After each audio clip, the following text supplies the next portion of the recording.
If you start serving others, easily you will get out of many obsessive, compulsive, reactionary patterns and suffocations, because obsessive, compulsory, reactionary patterns are always centered on selfishness, arrogance, violence. If you start serving others, everything will become alright.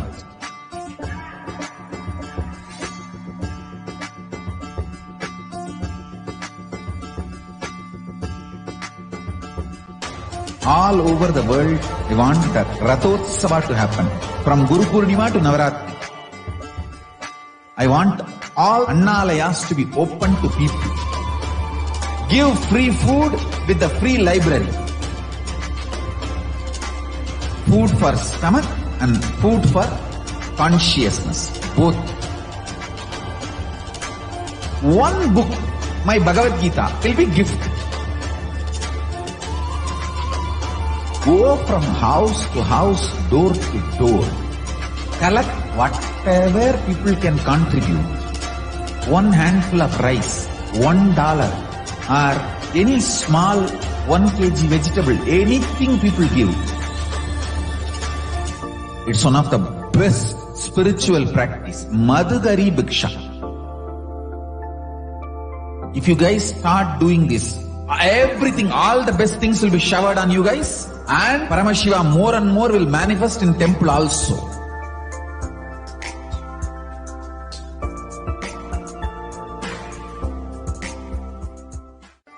If you start serving others, easily you will get out of many obsessive, compulsive, reactionary patterns and suffocations, because obsessive, compulsory, reactionary patterns are always centered on selfishness, arrogance, violence. If you start serving others, everything will become alright.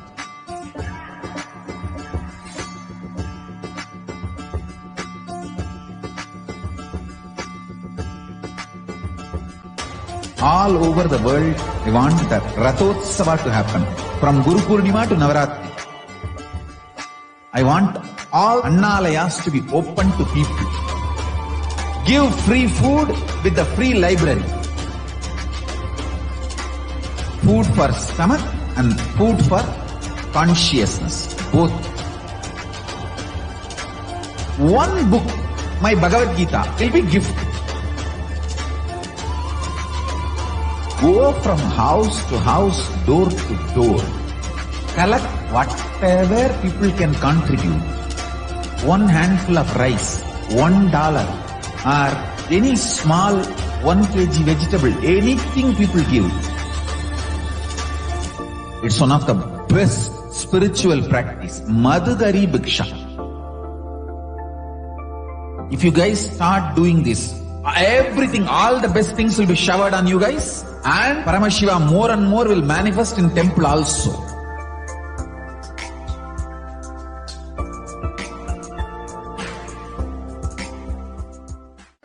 If you start serving others, easily you will get out of many obsessive, compulsive, reactionary patterns and suffocations, because obsessive, compulsory, reactionary patterns are always centered on selfishness, arrogance, violence. If you start serving others, everything will become alright.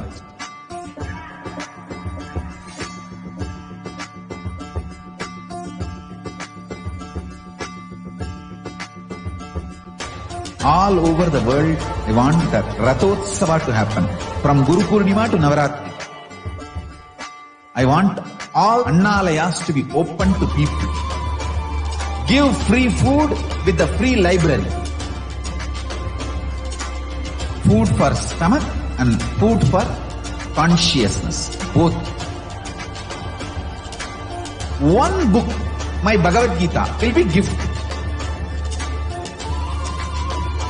Go from house to house, door to door.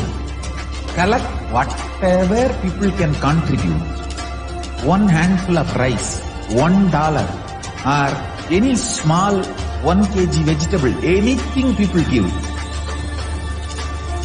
It's one of the best spiritual practice. Madhugari Bhiksha. If you guys start doing this, everything, all the best things will be showered on you guys. And Paramashiva more and more will manifest in temple also.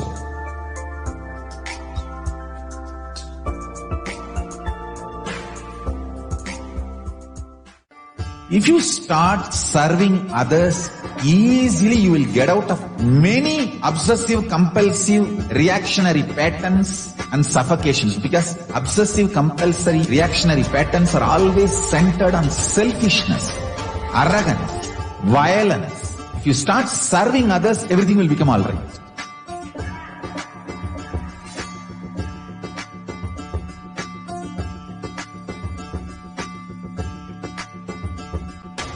All over the world, I want the Rathotsava to happen. From Guru Purnima to Navaratri. I want all Annalayas to be open to people. Give free food with the free library.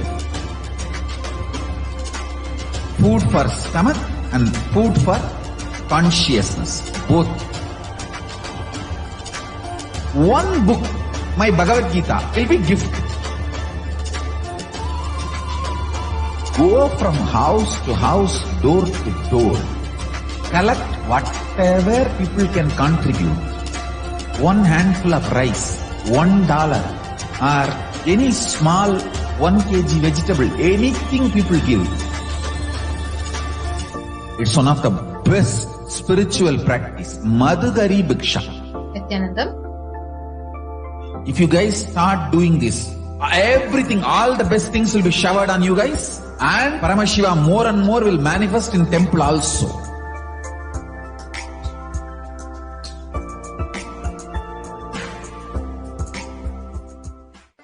If you start serving others, easily you will get out of many obsessive, compulsive, reactionary patterns and suffocations, because obsessive, compulsory, reactionary patterns are always centered on selfishness, arrogance, violence. If you start serving others, everything will become alright.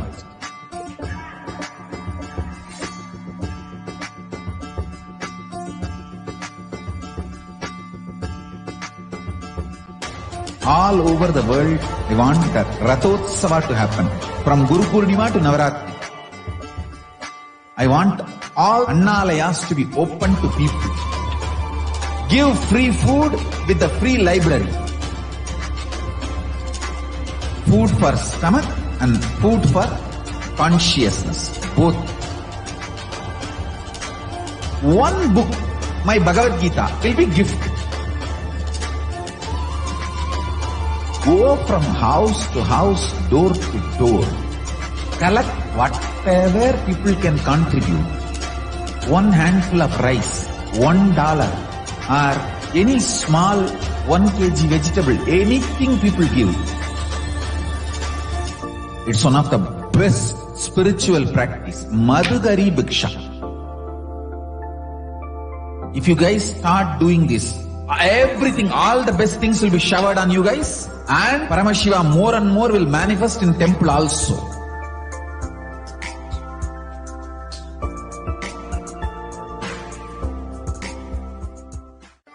If you start serving others, easily you will get out of many obsessive, compulsive, reactionary patterns and suffocations, because obsessive, compulsory, reactionary patterns are always centered on selfishness, arrogance, violence.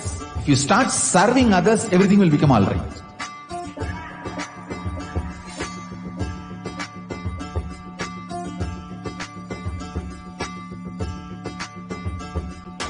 All over the world, I want the Rathotsava to happen.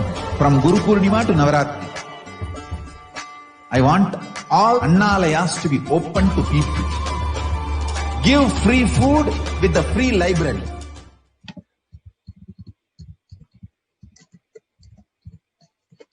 Nitya Paramasukadam Kevalam Dvandvati Tattvamasyadilakshyam Ekam Nityam Vimalamachalam Sarvadi Sakshibhutam Bhavatitam Trigunarahitam Sadgurum Tam Namami. Nithyanandam, everyone. Welcoming you all for the Darshan program. Darshan. So today we will be witnessing the live demonstration of the powers of third eye. Who is Devi Parashakti? What are Akashic readings? How can we benefit by attending or experiencing an Akashic reading session? And Darshan, Diksha, an Akashic reading by Parashakti herself, manifesting through the Nija Avatara of the Supreme Pontiff of Hinduism, Jagat Guru Mahasanidhanam, His Divine Holiness, Bhagavan Nithyananda Paramashivam. So before that, we will be understanding what is Samadhi. So Samadhi means being in one with the source, and Bhava is the right attitude. Bhava Samadhi means being in one with the source through this aspect. So the Bhava you choose, through that Bhava, when you are one with the source, that is the Bhava Samadhi. So the divine cosmic beings are real and they manifest through the deities and incarnations directly from Kailasa, and they manifest through the deities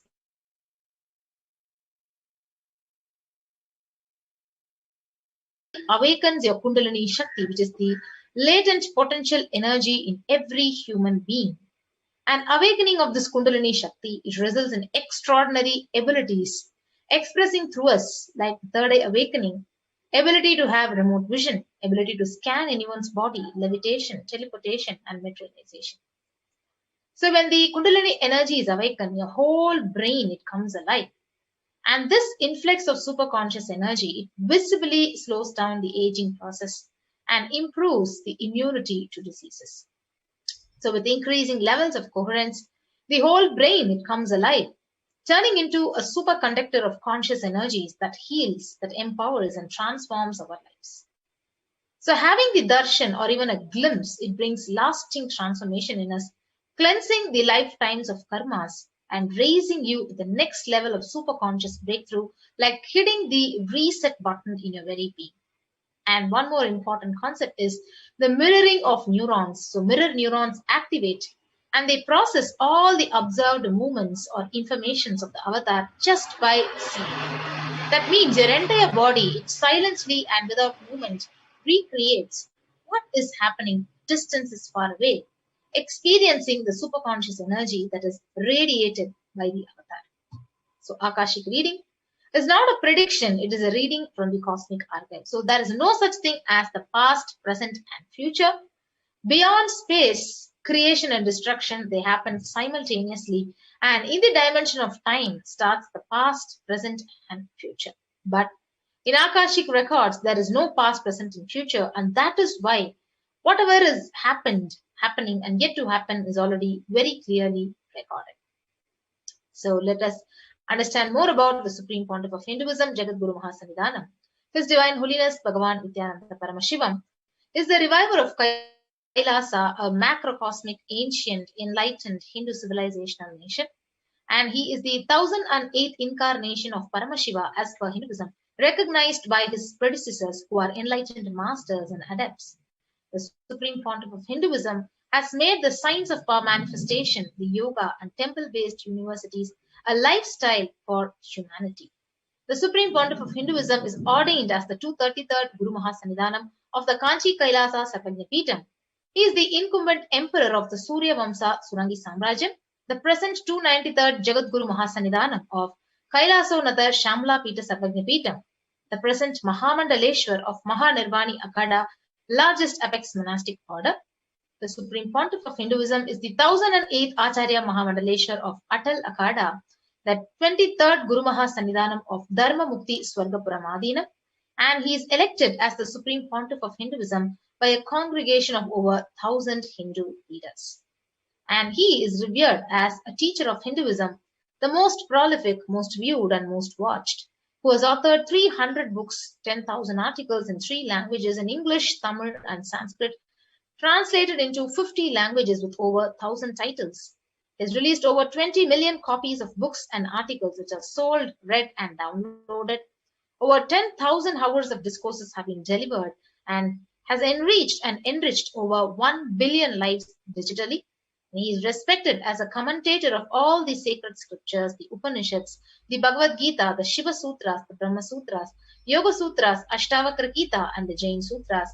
The Supreme Pontiff is honored as the leader of Hinduism, the most awarded, internationally recognized Hindu leader, The reviver of 108 ancient Hindu sampradayas like the Rudrakanyas, the Rudras, the Rishis, the Rishikas, the Bhairavas, the Bhairavis and Sannyasis.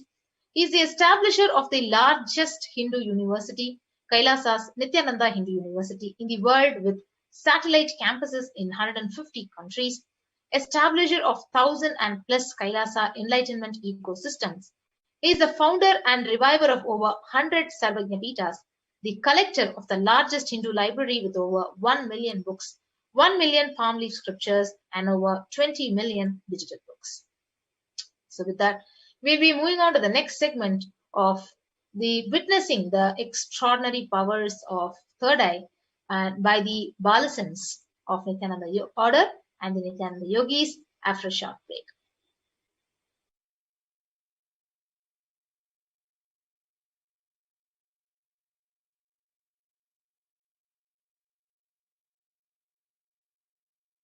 I tell you, each Bhava Samadhi Darshan is a spiritual treat, enjoy. Spiritual feast, enjoy. Don't miss it.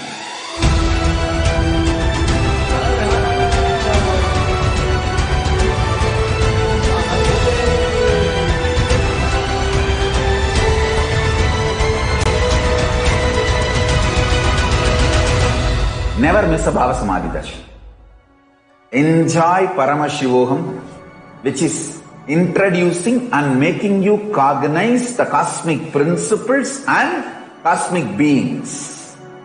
The state of Paramashiva, space of Paramashiva, powers of Paramashiva, being of Paramashiva. I tell you, each Bhava Samadhi Darshan is a spiritual treat, enjoy. Spiritual feast, enjoy. Don't miss it.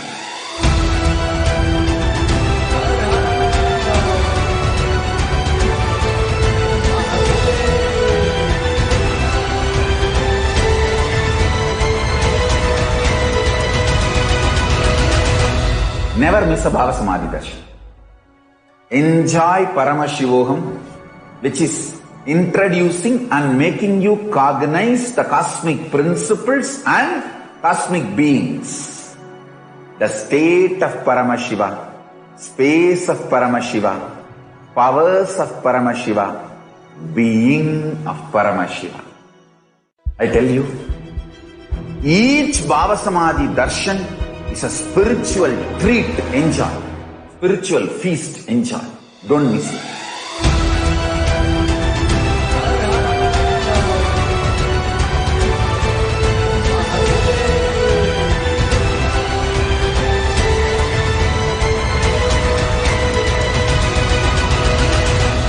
Never miss a Bhava Samadhi Darshan. Enjoy Paramashivoham, which is introducing and making you cognize the cosmic principles and cosmic beings. The state of Paramashiva, space of Paramashiva, powers of Paramashiva, being of Paramashiva. I tell you, each Bhava Samadhi Darshan is a spiritual treat, enjoy. Spiritual feast, enjoy. Don't miss it.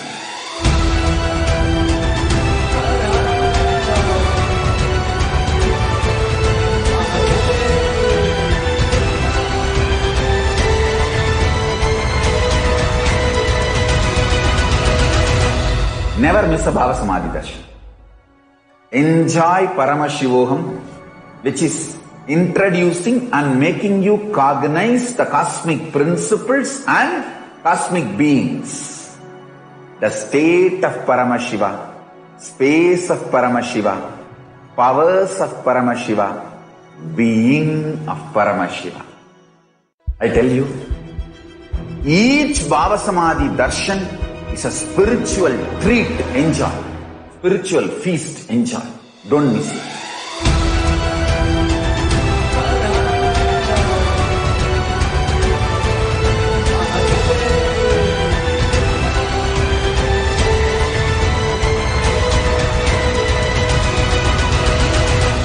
Never miss a Bhava Samadhi Darshan. Enjoy Paramashivoham, which is introducing and making you cognize.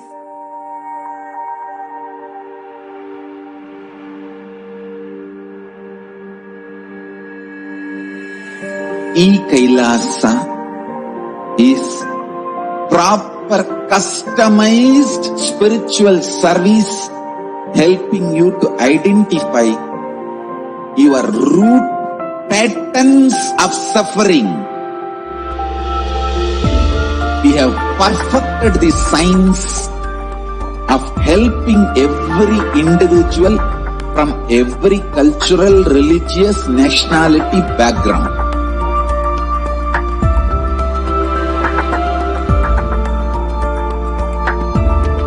You will have lowest reactionary assumptions, highest awakened response, alive response for life continuous.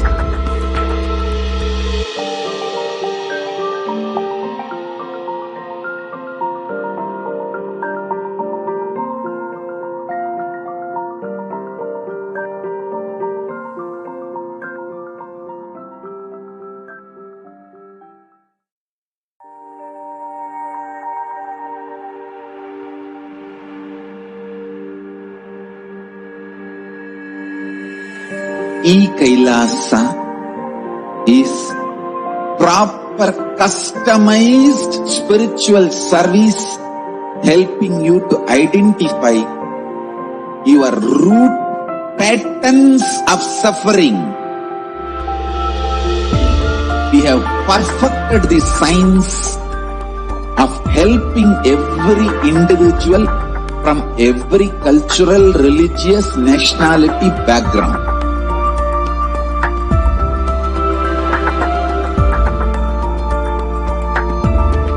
You will have lowest reactionary assumptions, highest awakened response, alive response for life continuous.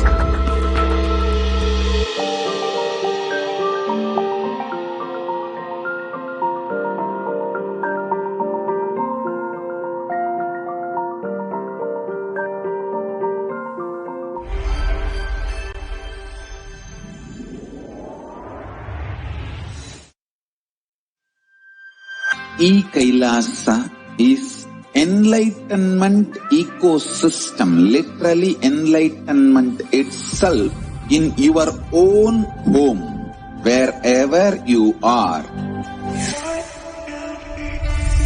Proper customized spiritual service helping you to complete with your life negativity, withdrawal from life, self-hatred, self-denial, self-doubt, so much of tiredness, laziness.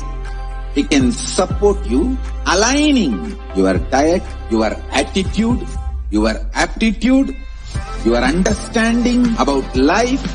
We can help you with everything.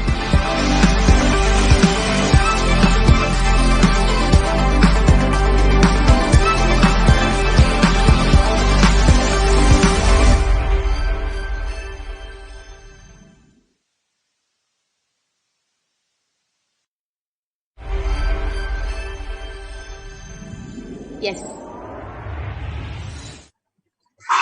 Yes. Kailasa is enlightenment. Yes, Nithyanandam. So let us now witness the extraordinary demonstration of the Shaktis of Paramashiva. So let us see the fundamental difference between Shaktis and Siddhis before we begin.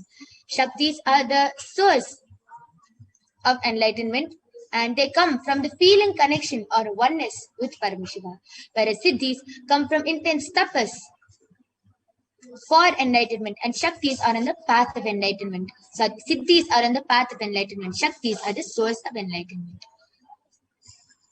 And all of you might be wondering, who is the source of all these Shaktis? Paramashiva is the primordial divinity, the ultimate reality and cause which is self-effulgent, Swayam Prakasha, all-pervading, unchanging beyond time, space, form and causality. As the fundamental base of Avyakta, the unmanifest, and Vyakta, the manifest existence, he performs the Panchakritya, or the 5 cosmic acts of Srishti, creation, Sthiti, maintenance, Samhara, rejuvenation, Bhava, pulling out of delusion, and Anugraha, liberating grace for all living entities. and the avatar of Paramashiva. Swamiji, Paramashiva himself has landed down as a 1008th incarnation of Paramashiva and is reviving all these lost sciences to the world in the form of the Supreme Pontiff of Hinduism, Jagat Guru Mahasannidhanam, His Divine Holiness, Bhagavan Nithyananda Paramashivam. And Swamiji is reviving all the lost sciences like the science of enlightenment, the science of power manifestation, the Gurukul education system, the temple-based lifestyle, everything Swamiji is reviving back just for humanity to have a conscious, super conscious breakthrough and evolve into superhumans and into conscious beings. So all this powers which we are able to manifest is transmitted through Diksha, initiation from the avatar. So Diksha is the direct transfer of spiritual energy from the avatar to the disciple, from the guru to the disciple. So there are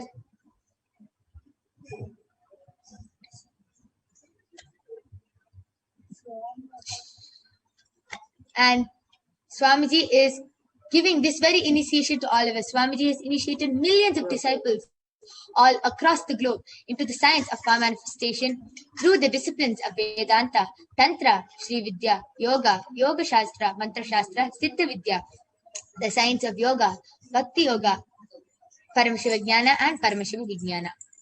So let us now, you will now be seeing how these extraordinary Shaktis is authenticated through the 4 evidences or Pramanas. Go ahead. So the first is the Shastra Pramana, which is the eternal, unchangeable truths revealed in the source scriptures, which is the Vedas and Agamas. And second is the Apta Pramana, the experiences of great rishis, the Aptas, who are the scientists, the foolproofs, the scientists of Hinduism, who time tested and verified the science of power manifestation. And third is the Atma Pramana, the millennium's avatar, Swamiji's personal experience, the Supreme Point of Hinduism's personal experience regarding the science of power manifestation. The last is the Pratyaksha Pramana, the scientific study, the empirical evidence done on the science of power manifestation session. So this is how the science of power manifestation is authenticated, and you will now be seeing the Shastra Pramana for the power of third eye, which is where we'll be seeing through the divine eye, the third eye, with your eyes blindfolded. So the Shastra Pramana goes,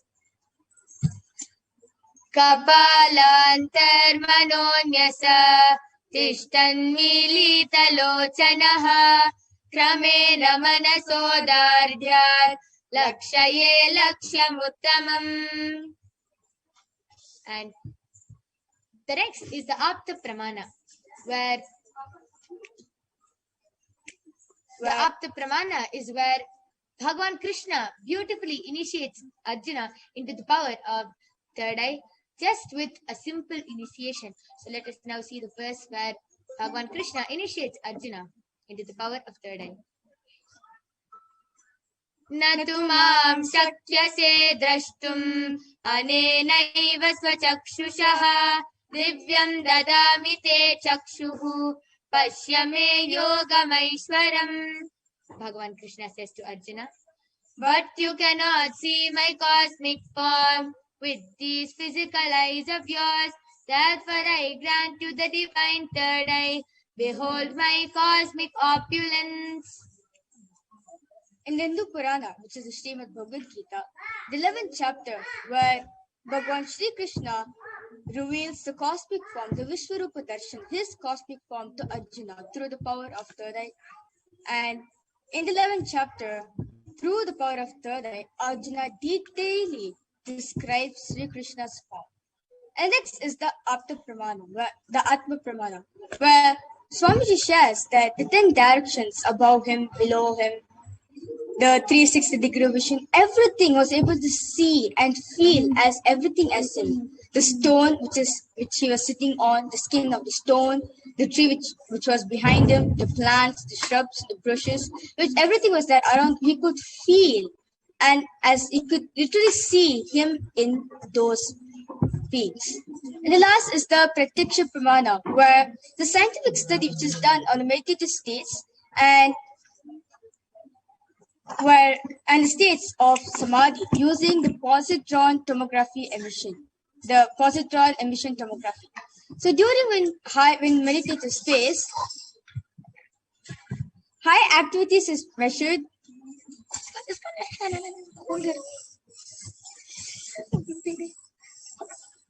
So there's high activity.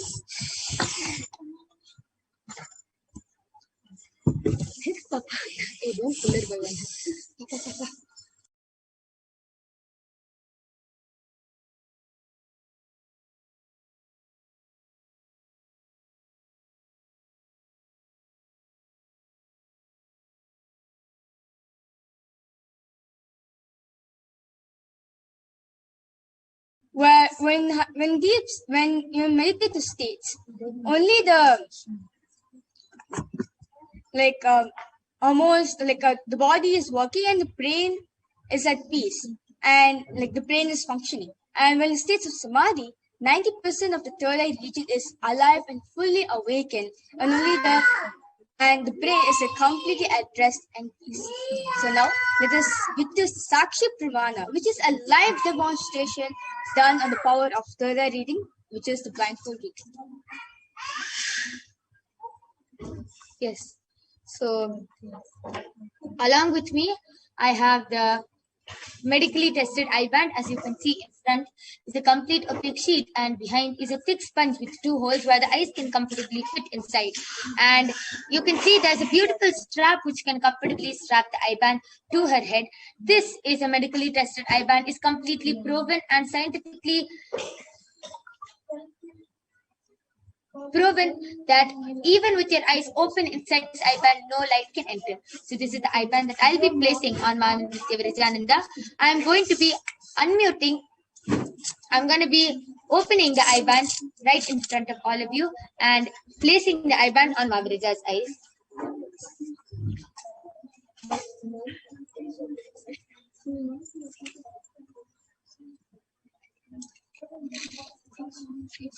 Maviraja, are you comfortable?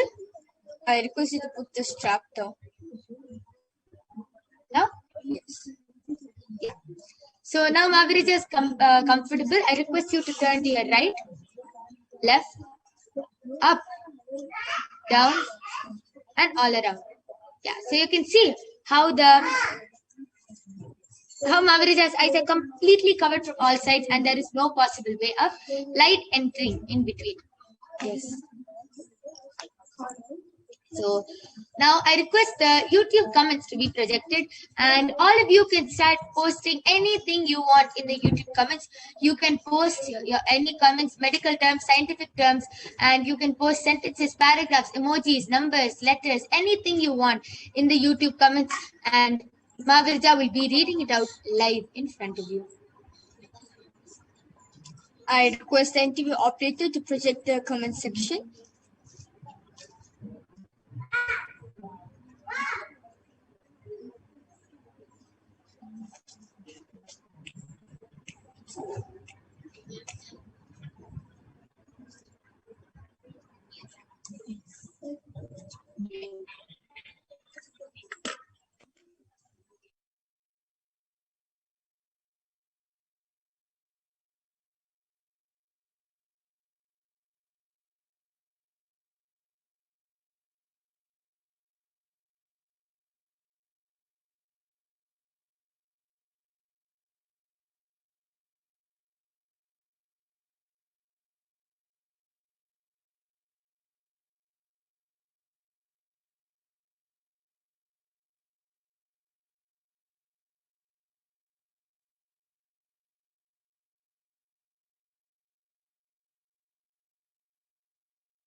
Yes.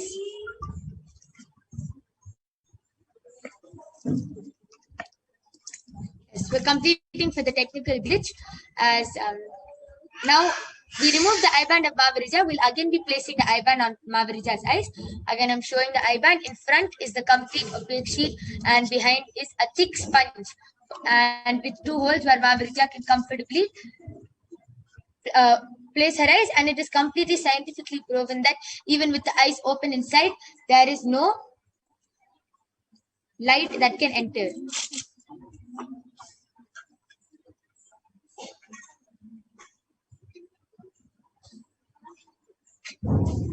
Yes. Mavarija, are you comfortable? Yes. Yes. So now Mavarija is comfortable. I request all of you from now, to start posting comments as we again place the I-band on Mavarija. To make the power more authentic, I request all of you to again post, you can post different comments. So Mavarija will be able to read out the comments. So latest comment, which is posted in Kailasa's HDH Nithyananda YouTube channel, is by Expressions of Me I Am has posted. It's great that you girls can be relaxed and relatively focused even with the little one running around all over.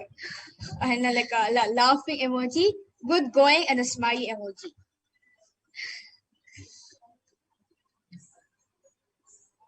And before that,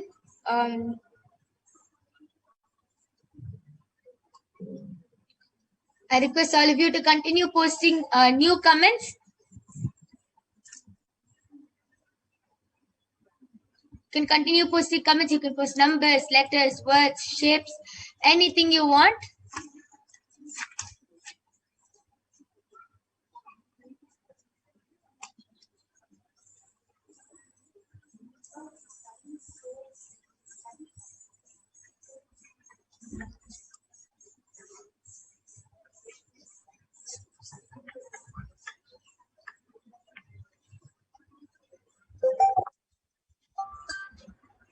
yes, Machan Anandita has posted 5 smiley emojis.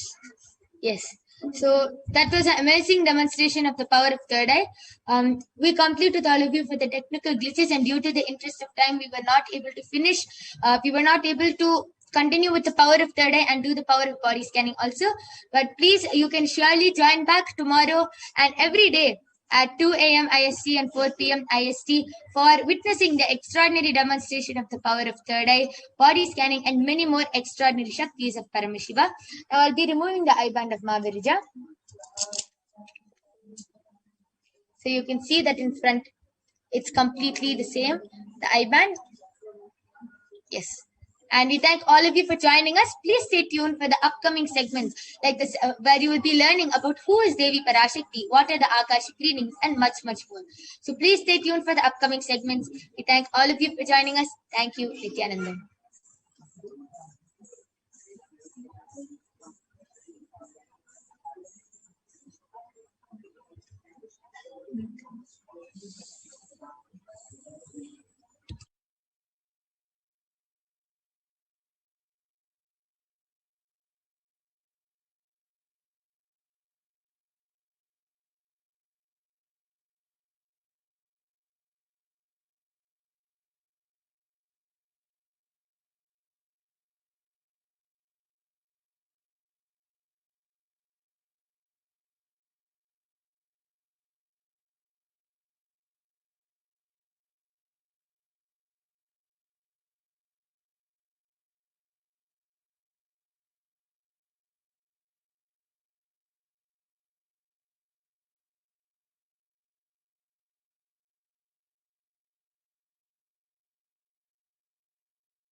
Nithyanandam, everyone.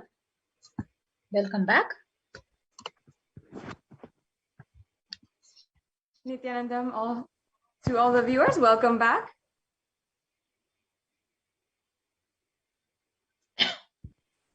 Yes. We'll now be moving on to the next segment.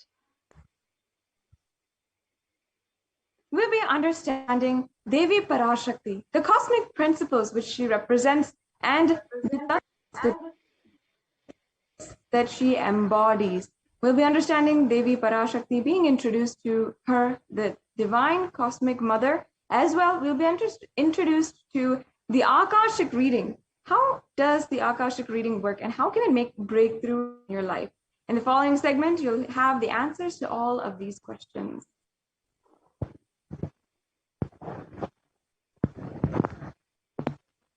Yes, we can move forward.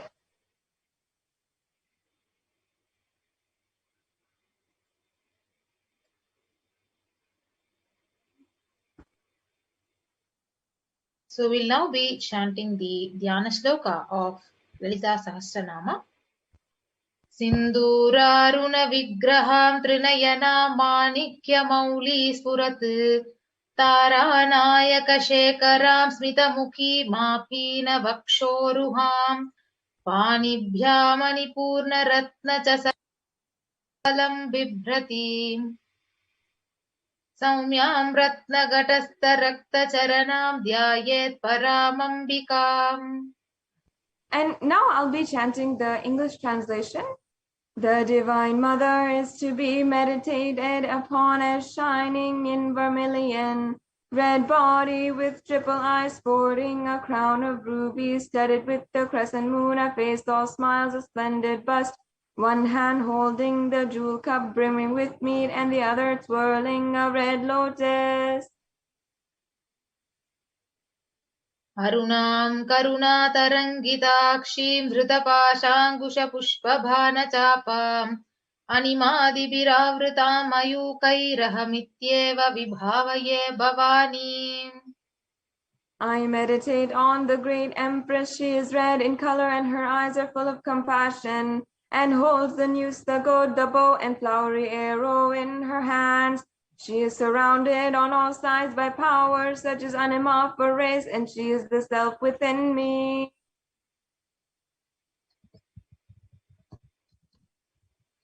Yes, these Dhyana shlokas are from the Lalita Sahasranama. The Lalita Sahasranama is a very profound scripture from the Puranas.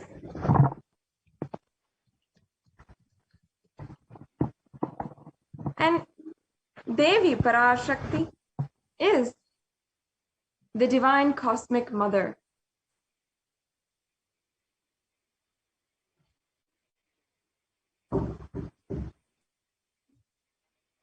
Yes, we can move on to the next slide.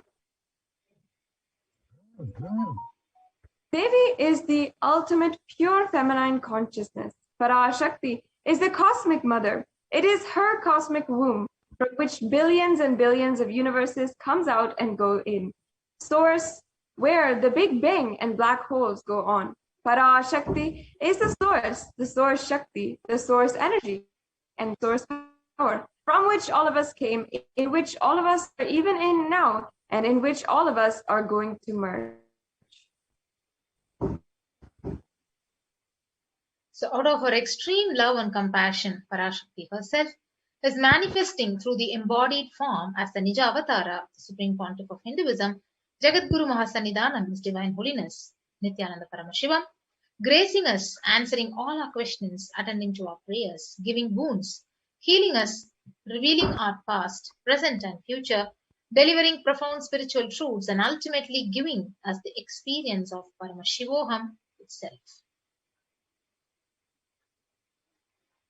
Now, in the words of Parashakti herself, she gives a beautiful definition, a beautiful introduction to her energy. She says, raising as Omkara, expressing as Vedas and Agamas, blossomed as Srimkara, filled as Parashodasi, living in the 14 triangles, the Kailasa Swamini, who is Kailasa Sripura Chintamani, Parashodasi, sitting as Paramashiva Parameshwari, who rules the world, Paramashakti, Manonmani, Meenakshi, as Nithyananda, I took the Nijavatara here to give good boon to everyone, to bestow all goodness. Hiranya Garbha Swarupini, Brahmanda Yoni, Shyami, Chandramauli, Rapala, Parna, Uma Parvati, Savitri, Navayavana, Samrajya Lakshmi, Parameshwari, Parashodasi, Meenakshi. Taking the form of Nithyananda, I came here as Nijavatara. With great compassion, I am blessing. Listen, people, to do good to all of you. I took the form of Nithyananda and came down as Nijavatara. Yes. So raising in Omkara, blossoming as Shiva, manifesting as the source of existence, powers of existence and expressions of existence. From the oneness of Om, blossoming into two as Prakriti and Purusha, blossoming as three Shaktis, the Icha Shakti, Kriya Shakti, Jnana Shakti, growing as four Vedas, expanding as five Panchabhutas, beyond the six chakras, filled as Gotras of seven Rishis, expanding as eight directions, existing as nine Grahas, blossoming as 10 Indriyas, being as 11 Chitras, creating all the worlds, bringing life to tell and make truth blossom, and to do good, Parashodasi, Meenakshi, in the form of Nithyananda, I came to bless every one of you. Now let us understand how we can receive Devi Parashakti in the most beautiful way. Understand that literally in that moment you are seeing Paramashiva and Parashakti. She is there in your screen. So always receive her very traditionally. Keep 2 betel leaf, 1 banana, 1 betel nut, and 1 coin in front of your screen and watch Devi. In the Hindu tradition, the coin is actually considered as a traditional dakshina. It can be the lowest value. It can be even 1 cent or 1 paise if you are from India. Of course, the supreme point of Hinduism is not trying to monetize this ritualistic offering. It is a beautiful offering done in the Hindu tradition in order to add so much of value and gratitude to the presence that we are witnessing, that we are having the darshan at that very moment. The next slide, please.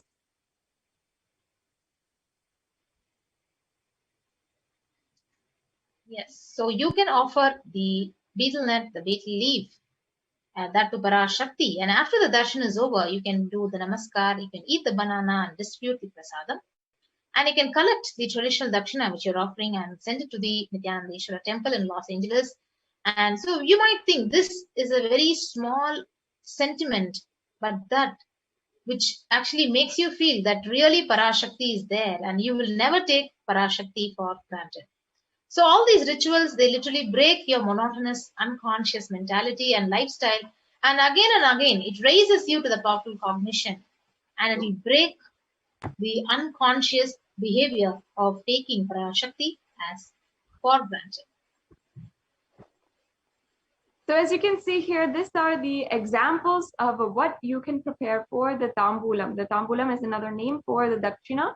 And you can offer this to Devi Parashakti as she is appearing, as she gives the darshan. And you can take a few minutes later on during the satsang, later on during the darshans, you'll have a few minutes right before the darshan to get all of this prepared. So make sure that you have the betel leaf, the banana, the coin, and the betel nut, and you can arrange it in this way. Is shown in the photograph of the plate, and you can also, if you want to, arrange the bangles and also the vastram for Devi Parashakti, as it is a traditional offering. So this concludes the introduction for all of you to Devi Parashakti. In the next segment, now as we are beginning, we will be understanding what are the Akashic records and how do they work? How can they actually manifest breakthrough in your life? So understand that Akashic records are the record, the cosmic archives of everything that has happened, happening, and will happen. Everything is recorded there, recorded in time as a file. Whatever has happened in time is recorded in the Akashic records as a file, and nothing is destroyed. Please understand, none of your actions, thoughts, plans, emotions, words, nothing can be destroyed. Akashic records are the cosmic archives of everything happened, happening, and will happen. So Akashic records are the verbal, the visual, 5-dimensional document. So whatever is happening is continuously getting recorded. See, all the information you collected from all your births is in your DNA, and you can access some of them just to understand and not to waste your time doing the same actions again and again.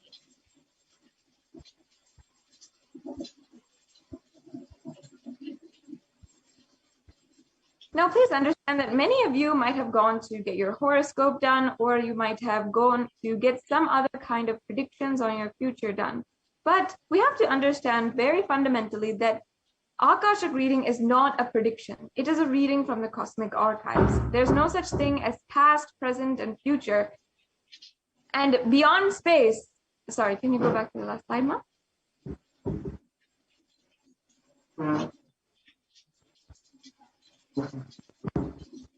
Yes. In the dimension of time starts the past, present, and future. But in the Akashic records, there's no past, no present, and no future. So that is why what we call as what has happened, happening, or yet to happen is already clearly recorded. So in Swamiji's words, nobody has a right to comment on these readings. Nobody has a right to manipulate on these readings. Nobody has a right to interpret these readings.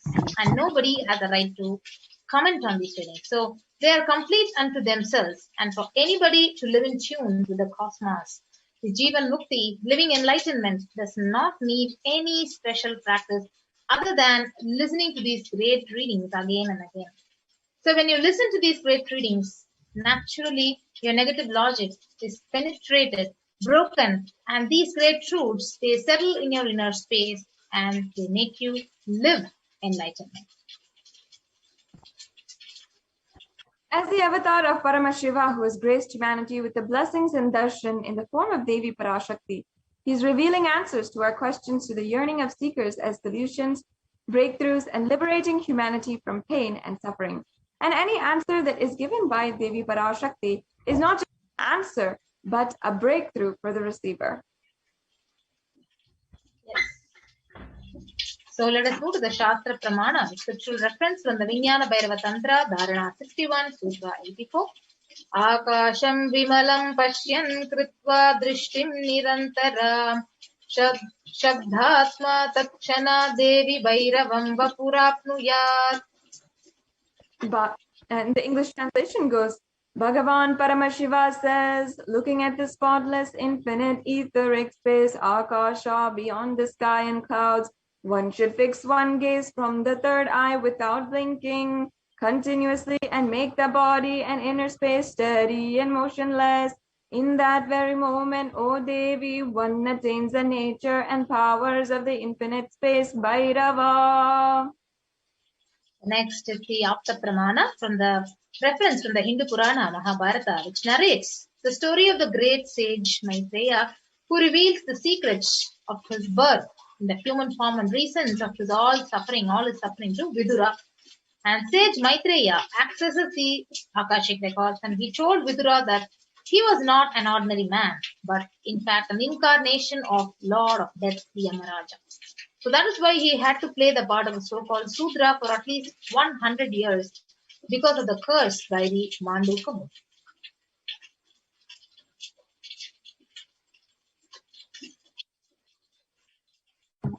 The Supreme Pontiff of Hinduism says that all the information you collected from all your births is inside of your DNA, and you can access some of them just to understand and not to waste this time doing the same actions again and again. Accessing the DNA code, reading the Akashic records will be useful for you to be liberated from your default future, bringing an end to binding cognitions, known and unknown suffering, and leading you to experience enlightenment. Yes.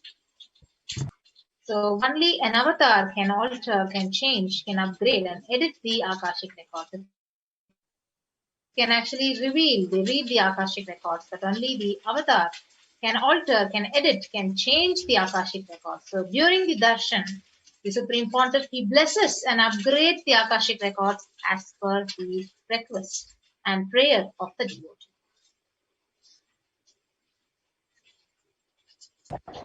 Yes.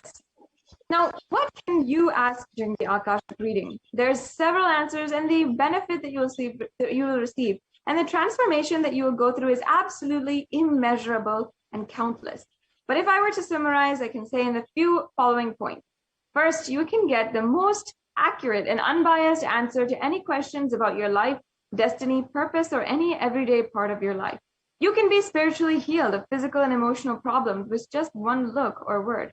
You can understand the reasons behind your life's happenings, receive the blessings to fulfill your right desires, and get the clarity to redesign your future. Now, this is the introduction to the Akashic reading. Next, if you're excited to do so, we will be understanding how you can ask your questions on social media. Devi Parashakti has made herself available in all the social media platforms. So as you can see here, how to ask your questions on YouTube. You can go to Kailasa's SPH Nithyananda YouTube channel. Go to the live video, which will be streaming live right now. You'll be able to see the live iconation in the right-hand corner. And you'll see the join button. Once you get into that live video, you'll see the join button. Make sure you go to the join button and make yourself a member today of Kailasa's SPH Nithyananda official YouTube channel. And then in the chat, you can ask your questions, whatever questions that you have, or the prayers that you have, or the boons that you would like to ask. You can ask in the chat, right as you can see. Yes. So the next official social media platform to which you can connect with Devi Parashakti and post your questions is the live Facebook page, the Kailasa's SPH JGM Nithyananda Paramashivam. You can like and follow this official Facebook page and then ask your questions in the comment section under the live stream when the Parashakti live Akashic reading is happening. Now, if you're a frequent user of Twitter and you enjoy this social media platform, then you can also follow at Sri Nithyananda on Twitter, the official handle of the Supreme Pontiff of Hinduism. That is at Sri Nithyananda. And make sure you're following and you have the notifications turned on so that anytime there's a live feed, you can get a notification. And you can ask your questions by replying to the tweet of the live feed. So ask your questions in the reply section of the tweet using the hashtag #AskTheAvatar. Yes, so the next platform through which you can actually ask your questions to Parashakti is the Instagram account. So you can actually follow Sri Nithyananda on the official Instagram page and then ask your questions in the comment section and connect with Parashakti. And if you're not used to social media, you're not very familiar, and you're not very comfortable with it, you don't have to worry also. You can go to kailasa.org and send your questions, ask your requests to Devi Parashakti through the WhatsApp widget on kailasa.org. And another option on the website is also the live chat option if you do not have WhatsApp. So all of these are the different options that you have today to ask your questions to Devi Parashakti and receive the breakthrough that you need in your life right now. Devi Parashakti has manifested in order to answer and attend to all of her devotees, those whom she sees as her beloved children, and has blessed each and every one of us with her guidance and protection. Every single day for the past few months, we have been literally cherishing and enjoying the answers that Devi Parashakti is giving, not only to individuals, but the guidance that she is giving to humanity itself. So in the next segment, we will be understanding how Devi Parashakti has given us the guidance to navigate our lives in these extremely dark and tense times. So we invite all the viewers to this next segment. We'll be right back with you after a short break.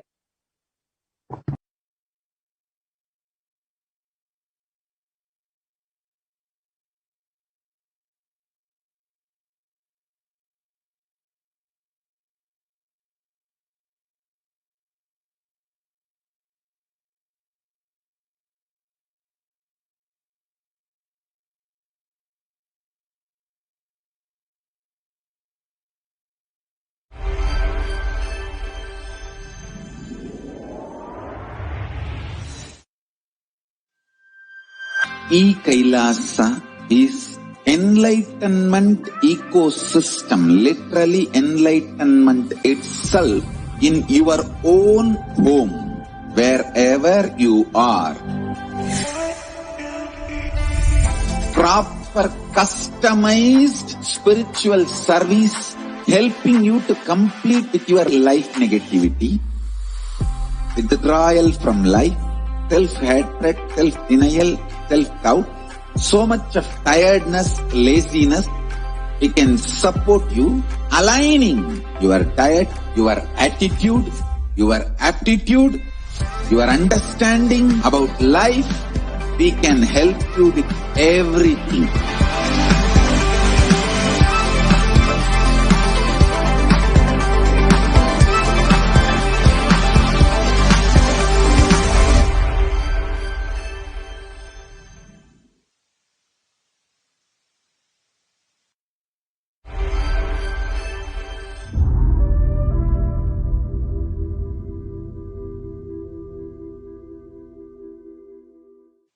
Even a malignous man, by beginning in the company of Satsanga, makes even the impossible as possible in this world.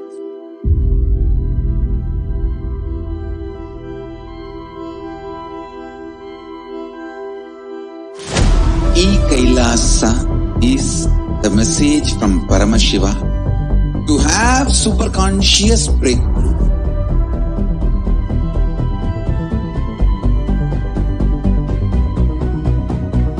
Enlightenment, power manifestation, Paramashiva, everything served to you without you even moving out of your couch.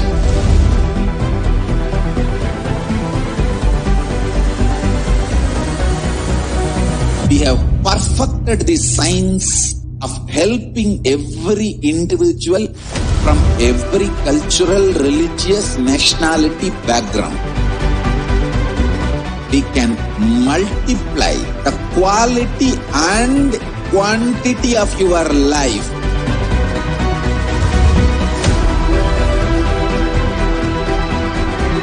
The most ancient, best way of life and best kept sacred secrets all these years handed over only from guru to disciple, guru to disciple, guru to disciple. Secrets kept inside the Siddha Paramparas, Siddha tradition.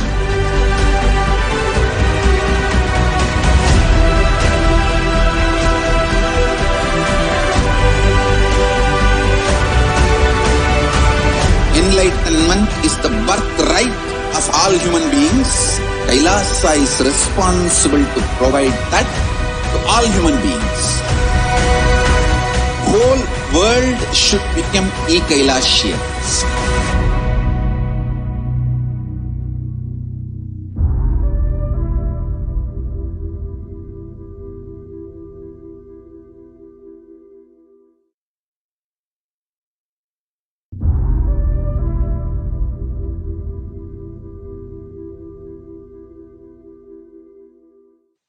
Even a malignant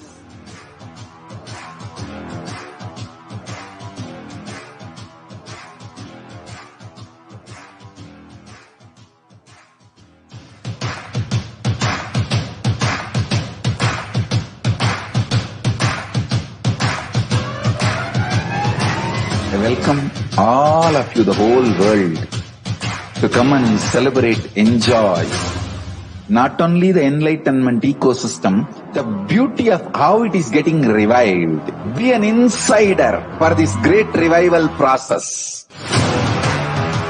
If you are an insider even for a startup company, you will understand not only the result of the company, even that being an insider is such a joy. Being an insider when it was happening is something extraordinary. So, I welcome all of you to come and be part of an insider of this revival of Kailasa, the enlightenment ecosystem, sovereign order of Kailasa, Kailasa nation itself. I request and welcome, invite all of you to become Kailasian get your free passport and make billions receive this free passport.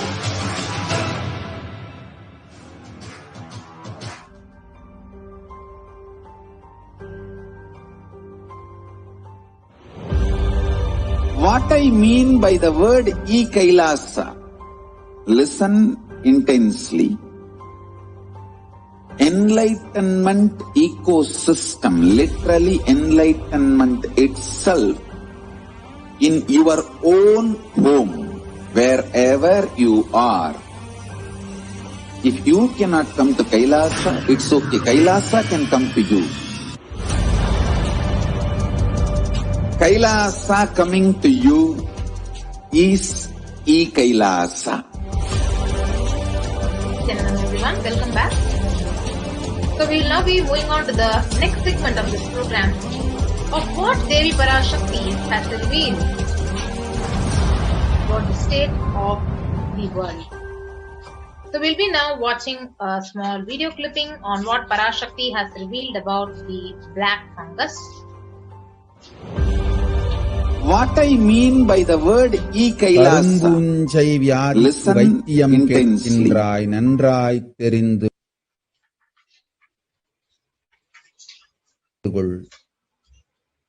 கரும்பூஞ்சை வியாதி நுரையீரல் மட்டுமல்லாது மூளையையும் நசுக்கி மனிதனை ஜடமாக்கி மரணத்திற்குள் தள்ளும் உயிரியல் ஆயுதம்.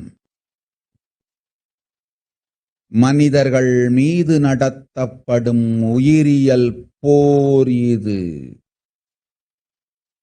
நவபாஷாணத்தின் மீது பொழியப்பட்ட நீரும் மஞ்சளும் பாலும் வேம்பு ரசமுமே இதற்கு மருந்து.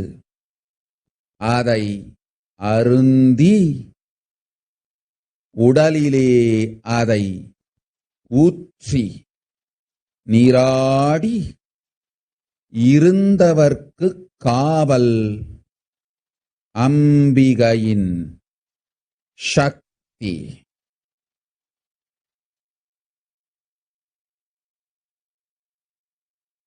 ஓம் ஓம் ஓம். சிருஷ்டி நஷ்டமாகாதிருக்க தேவ ரகசியங்களைத் தெளிவாய் உலகத்திற்கு சொல்லிவிட்டேன்.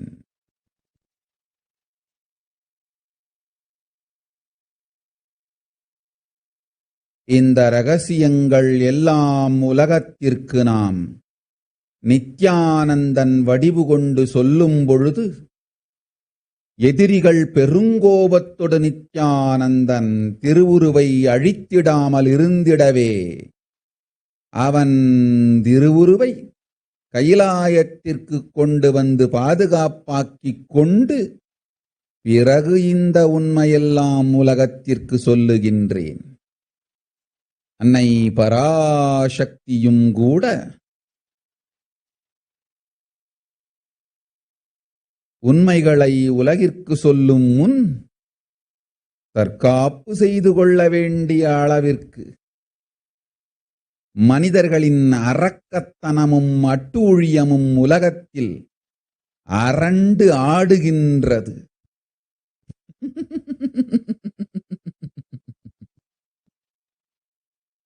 ஓம் ஓம் ஓம் ஓம் ஓம்.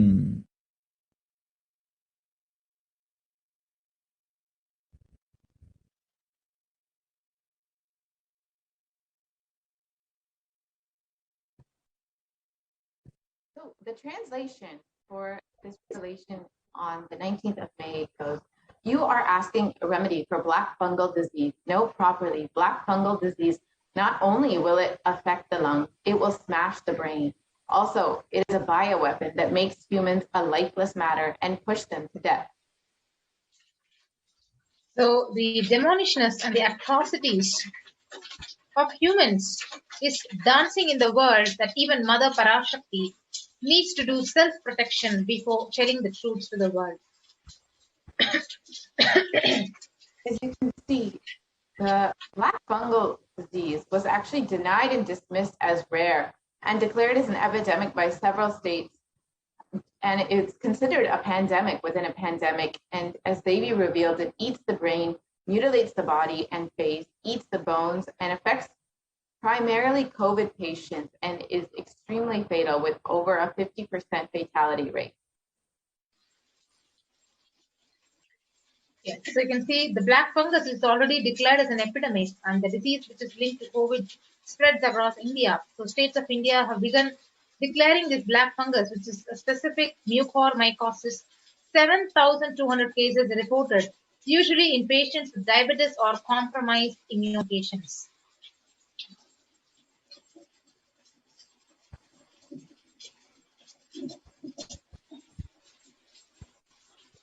And according to recent articles, India faces a shortage of treatment in facing the two epidemics, and COVID-19 increases the black fungal infection risk in India. And Yes. you see here that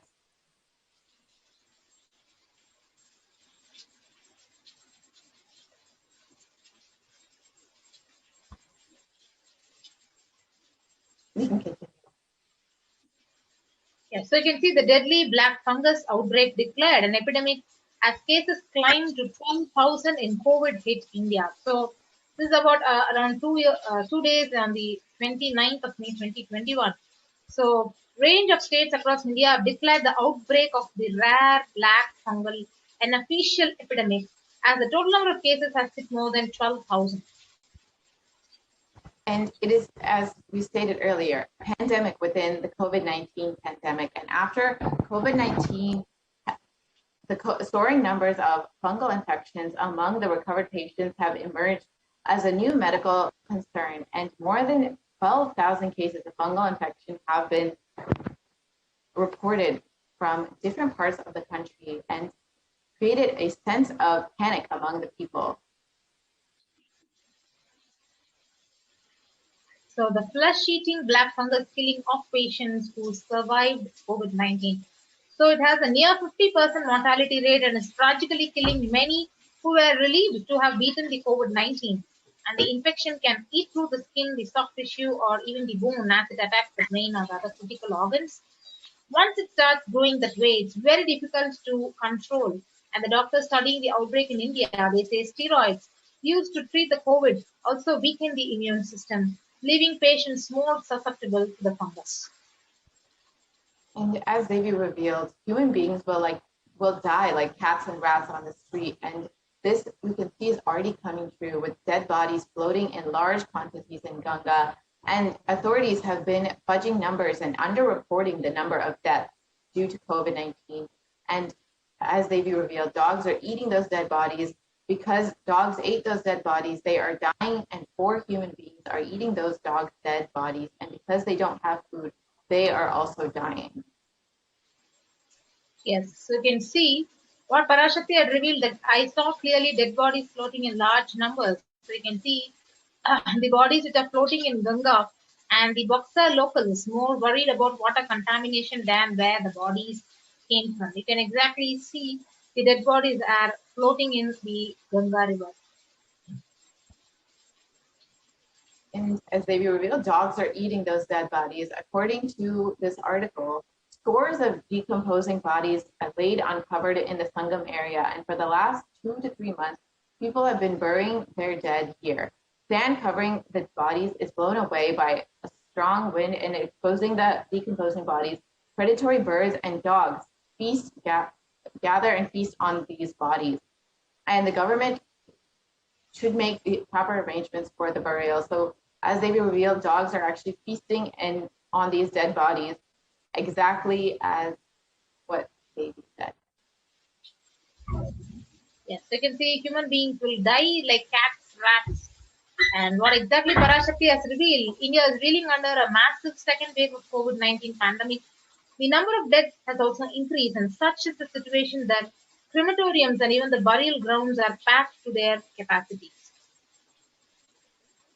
For over 150 dead bodies have been reported as COVID fatalities were dumped on banks of the Ganga, and these COVID bodies were washed further down and can be eaten by stray dogs, which will further spread the coronavirus pandemic. And this has been reported in articles. Yes, so human beings, same way that Parashakti has revealed, the same thing, dead bodies washed up on the banks of Ganga.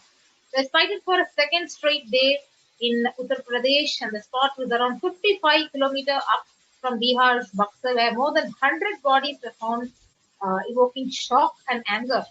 And the Bihar authorities had argued that the corpses had floated down from Uttar Pradesh, as the state has no tradition of consigning bodies to the water. And dozens more bodies have been washed up on the banks of the Ganga. But this has been severely underreported. Reports show 40 number of dead bodies found, but the actual number is far, far more. And that Parashakti revealed, and the Supreme Court of Hinduism.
Yes, sorry for the technical glitch.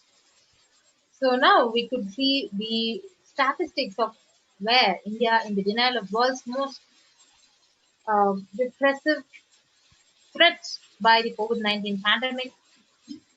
And you can see the number of reported cases by the media and the number of reported deaths, which is more than 3 times more than what was already recorded by the media. And as Devi said, human beings will be dying like rats and cats on the streets, and over 2,000 bodies were found in the banks of the river Ganga in Uttar Pradesh. And this is exactly as Devi had revealed, that dead bodies will be found in Ganga and nameless, without identity, and just dying like rats and cats. I can see one of the articles from New York Times have actually recorded the actual figures are higher, with more than half of the Indian population which is infected with the COVID-19. So Indian population, which is 136 crore versus 70 crore, which is almost 70 million people, 700 million people are infected with the COVID. And the worst case, India's COVID deaths are 14 times higher than what the government says. So the government has been reporting about 27 million cases of COVID, but it is actually 14 times higher. So this is severely underreported. And the New York Times is estimating that there could be nearly half the population that is infected with COVID. Yes, so the COVID is actually now airborne, and you can see it was denied and criticized and acceptance as a theory or a possibility. Now it has become a fact, and a delayed warning was issued to all the population, and that nobody was accountable for the death of millions. So COVID has literally become airborne now. And according to this, the COVID vaccine is creating a variant. And according to this Nobel Prize winner, the promoted several controversial and unverified claims surrounding the vaccination, homeopathy, and the COVID-19 pandemic, for instance, has been criticized by the French government. And so there is a large possibility for new variants that have been created. Yes. So here we have one of the Nobel Peace Prize winner. He reveals that the COVID vaccine is literally creating variants, and he's also saying that this vaccination is the one which is creating the variants. And as we know, COVID is considered the most world infectious disease because it is airborne. And scientists say that the authorities think so too, and this has been verified by the CDC and WHO, and has changed the way that we should be approaching the disease now. And we have one more scientific research article which discusses the airborne transmission for months, and it was only the last week of May that the WHO and CDC had made this official. And you can see here how airborne transmission of COVID-19 is a risk. Initially, that it was considered only through, that it was not airborne, but now you can see that it is far more contagious, and it requires a lot more social distancing. So, and one more important thing is that home quarantine is not possible in India, and that is the prime reason for large deaths in India, and that is what was actually even revealed by the Chief Minister of Assam, the Himanta Biswas, who says the one prime reason for the largest number of COVID outbreaks is home quarantine, which is literally impossible. And he says we have seen more death cases happening from home isolation, as several people do not keep pulse oximeters, and some do not read the counts in their meters properly. And as per the Maharashtra government, on Tuesday, they announced that the decision to skip home quarantine is in districts which have a much higher rate of COVID positivity, and then the state's average. The state public health minister decided that to ensure better health care, it is best to quarantine in facilities which show, especially for locations which have a much higher COVID rate. And this is exactly what Devi Parashakti revealed, that home quarantine is not possible, and it is best to go to a quarantine center, especially one of the quarantine centers opened by the Supreme Quantum of Hinduism to humanity. Yes, and you can also see home quarantine is literally not possible because of 41% of the houses have just a single room which is shared by 5 people, and literally that is actually showing it impossible. And yes, as you can see, that there is it's very difficult to have self-isolation in these crowded cities where people have very little space, and 40% of families are in very tight quarters with only one room, where isolation and social distancing is nearly impossible. And you can see again another article which says, where is the space for home quarantine in cities? So the ministry's guidelines on home quarantine was literally impossible in one of the states in India. So with that, we come to the conclusion of this segment of this program, and we just saw what Parashakti had revealed to the world, how the COVID-19 is literally affecting the humanity, and her revelations are exactly coming true, and it was actually we also saw various articles which are the supportive evidences of Devi Parashakti's revelations. So with that, we will be moving on to the next segment of this program after a short break.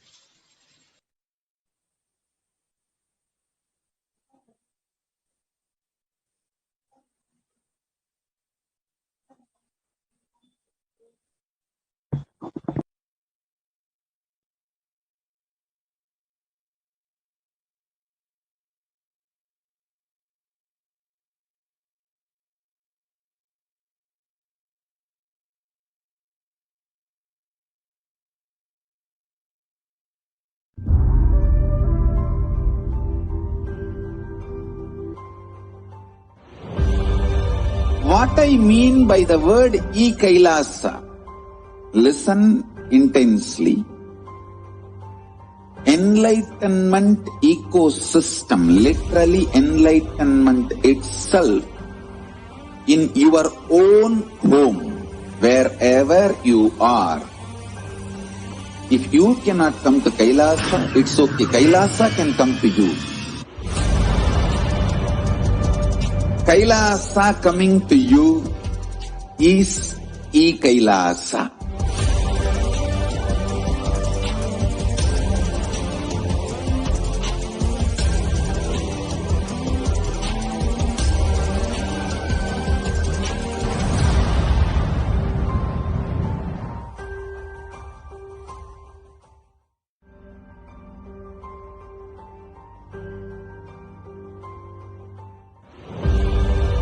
What I mean by the word Kailasa, listen intensely.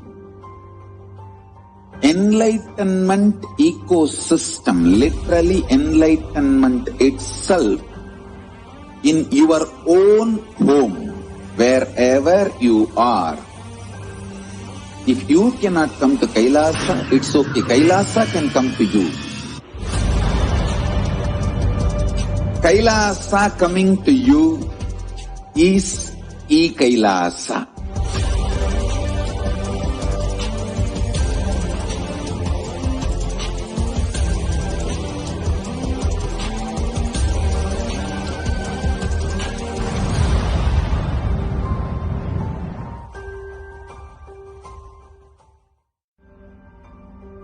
I tell you, each Bhava Samadhi Darshan is a spiritual treat, enjoy. Spiritual feast, enjoy. Don't miss it.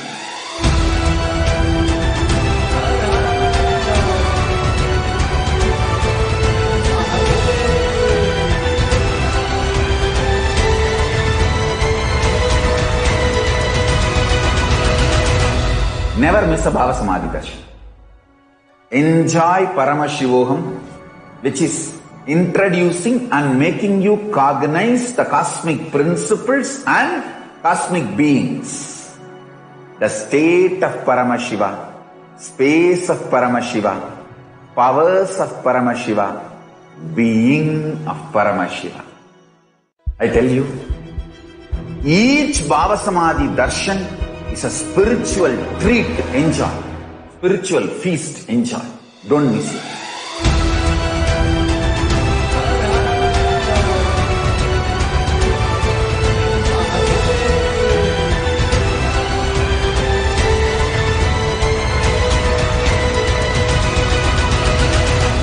Never miss a Bhava Samadhi Darshan.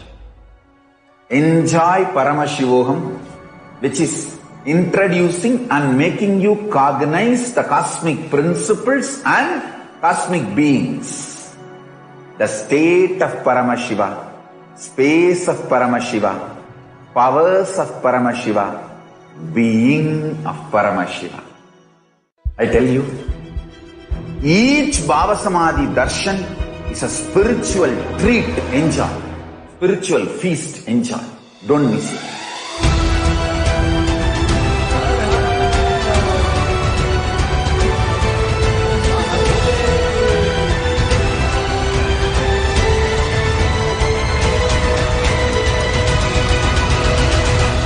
Never miss a Bhava Samadhi Darshan. Enjoy Paramashivoham, which is introducing and making you cognize the cosmic principles and cosmic beings. The state of Paramashiva, space of Paramashiva, powers of Paramashiva, being of Paramashiva. I tell you, each Bhava Samadhi Darshan is a spiritual treat. Enjoy. Spiritual feast. Enjoy. Don't miss it.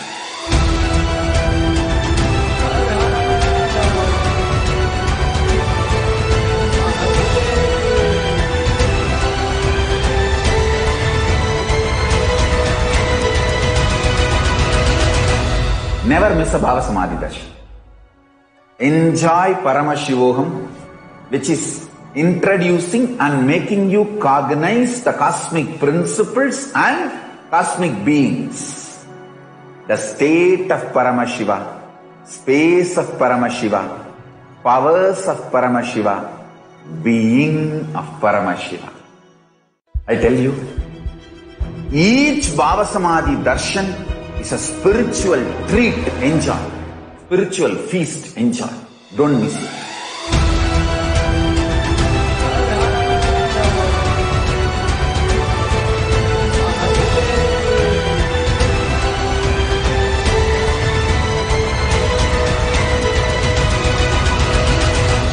Never miss a Bhava Samadhi Darshan. Enjoy Paramashivoham, which is introducing and making you cognize the cosmic principles and cosmic beings. The state of Paramashiva, space of Paramashiva, powers of Paramashiva, being of Paramashiva. I tell you, each Bhava Samadhi Darshan is a spiritual treat. Enjoy. Spiritual feast. Enjoy. Don't miss it.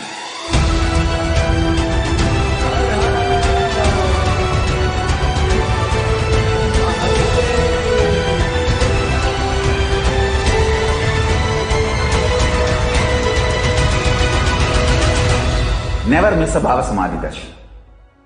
Enjoy Paramashivoham.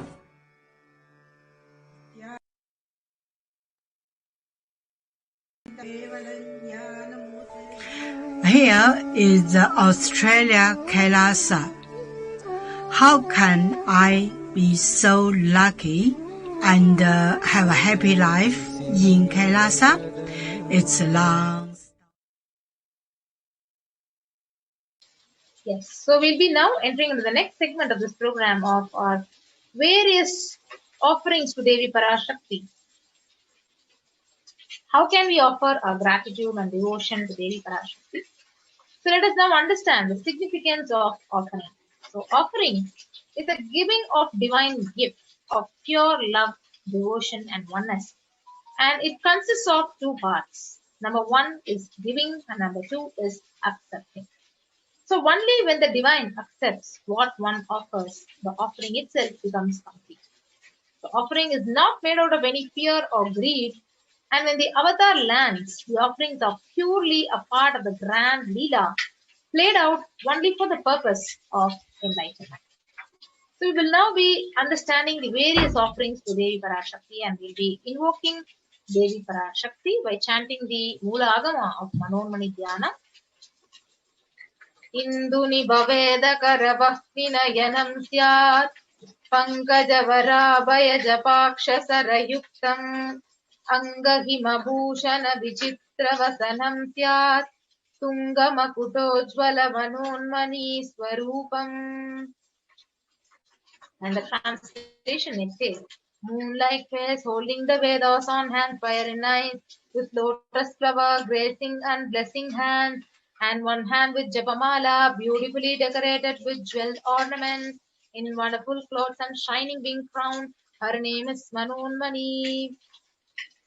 And the next Dhyana sloka is Dhyaye Devim Trinetram Sashini Bhavadanam Vedahastam Dadanam Savye Padmam Varadama Pare Chapayam Chakshamalam Divyairabharanai Vibhushita Tanum Brahmadi Vipujitam Devi Meva Manonmani Pratidinam Kamatta Datrim Shubham. And we have the translation of this Dhyana sloka, which says, I meditate on Devi with 3 eyes glowing like a moon, and hold the Vedas, lotus and gracing with blessing and gracing hands. She is wearing beautiful ornaments. She is worshipped by Brahma and other many gods, and showers auspicious boons for all the actions every day. Now we'll understand the significance of the divine element, gold. The Atharva Veda, it beautifully says, Kreda Jutam Janmanedam Hiranyam Agnerakam Priyatamam Bapuva Somasyekam Insitasya Parapatata Abhamekam Veda Sambreta Ahustatte Hiranyam Trividasta Vise. So triply born by this birth is gold. From the atoms of Agni is one. It becomes dearest to Agni. One fell away from Soma when it was heard. One they call the seed of virtuous and powerful watery molecules. Let the triple gold be for your long life. So gold is a divine element. It purifies anything it touches. It is an element of spiritual significance and great spiritual power of healing and enlightening. The vibration of gold has the power to infuse sattva energy and positive thought currents in anyone who wears and anyone who sees or operates in its vicinity. Gold is present in all the scriptures, the agamas, the Vedas, the Shrutis, the Smritis, Itihasas, Puranas. In all Hindu scriptures, it is abundantly displayed that gold is the most auspicious and the purest metal which purifies our beings. In the Hindu civilization, everything was built in gold, exchanged in gold, and ritual feasts were offered in golden bricks. When one was to be saved from life-threatening illnesses, gold was offered as a ritual feast, and gold was in abundance and used for weighing equivalent amounts of commodities, including house. Kingdoms were built with huge dose of gold. The streets would have huge columns and huge archways made of gold, and the horses and cows were dressed in gold. The Hindu civilization thrived on the banks of the rivers of gold. Indus River was called as Hiranmaya in the Veda. The river Saraswati was called Hiranyavartani in Atharva Veda. So gold is the supreme element for offering gifts to the ones we love and revere. Temples are constructed and paved in gold. Deities are made in gold, decked and adorned in gold, because it preserves the enlightenment energy for thousands of years and it literally lasts forever. So with that, we'll enter into the offering to Devi Parashakti, the first offering, the E-Pundi offering. The Shastra Pramana, it says, Bhakti Priya, Bhakti Gamya, Bhakti Vashya, Bhayapaha, Shambhavi Sharadaradhya, Sharvani Sharmadayini. And now I'll chant the English translation. Devi is fond of true devotion and is realized through true devotion. She can be won over through true devotion, and she removes all fears. Now, if there is any fear, any trace of fear in the minds of devotees, Devi is trusted, is absolutely sure to remove that fear. It is stated that Devi likes to be worshipped in autumn. But here it does not mean the autumn of our lives, it does not mean the autumn season or the fall season that comes yearly. It means the autumn of our lives, of our existence, where thoughts turn more and more inwards. and the role of the divine is known and understood clearly. The need for Devi worship becomes stronger. Now, here are some of the direct translations of the words that we had just chanted. Shambhavi is actually the consort of Shambhu, who is Lord Shiva. Sharadharadhya means worship by Sharadha or Devi Saraswati. Sharvani means wife of Lord Shiva. In the Linga Purana, it says that Lord Shiva is actually called Sharva in his earth form. Sharmadhayani means Devi who bestows happiness on devotees. Now, you can offer your gratitude today through this e-hundi offering. It's such a beautiful experience to complete your darshan experience, the beautiful experience that each and every one of us have. Usually, we are offering the hundi in the hundi, any kind of coin or any amount that we want to offer. So you can complete the complete temple darshan experience that you're having today with the Bhava Samadhi darshan of Devi Parashakti through the e-hundi offering. Now, the next offering is chanting. Sankalpa chanting. So the Devi Mahatmyam, the chapter 12 and verse 34 says, Saitan mohyate vishvam saiva vishvam prasuyate kaya chitta cha vijanam tushta rudim prayaschadi. And the English translation, the goddess enchants this universe and she herself gives birth to this universe. That God is being prayed without any interest in anything, gives that knowledge that leads to salvation, and gives the wealth in the materialistic sense. This is from the Devi Mahatmyam, the Devi Purana, chapter 12, verse 34. Now, offering the Sankalpa or the conscious resolution blesses the person with all the fruition of the desires and wishes that he is yearning for. The next offering is offering of the Sahasranama Swarna. Sahasranama, verse 731, it says, Nama Parayana Prita means she who likes the repetition of her various names. So this is the offering of 1008 names of Devi Parashakti, and it's a very special and unique archana which is offered to the Mahameru of Devi Parashakti. So you can offer a gold coin inscribed with each of these 1008 names and receive the blessings to have Ananta Kalyana Gunas, all the divine qualities of Devi Parashakti. It is available in three sizes, $75, $151, and $251.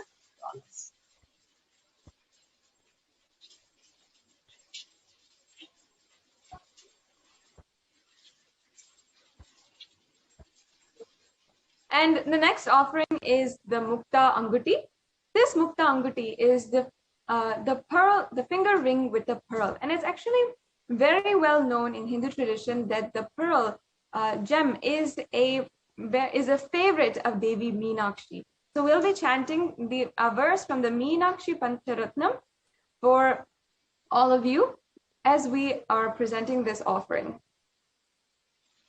Muktahara ruchiram purnendu vaktra prabham Shinjannu purakimkini manitaram padma prabhava suram Sarvabhishta falapradam girisutam vanirama sevitam Veenakshim pranatosmi santatamaham karunyavaram nidhim. Yes, and the English translation? I bow down to the goddess Meenakshi, whose crown has garlands of pearls and face shining like the full moon, who wears anklets that are studded with gemstones and has small bells, who is shining like the splendor of a lotus, who grants all the wishes, the daughter of the mountain, who is worshipped by goddess Vani and Rama. And I remain ever bowing to the goddess Meenakshi, the ocean of compassion.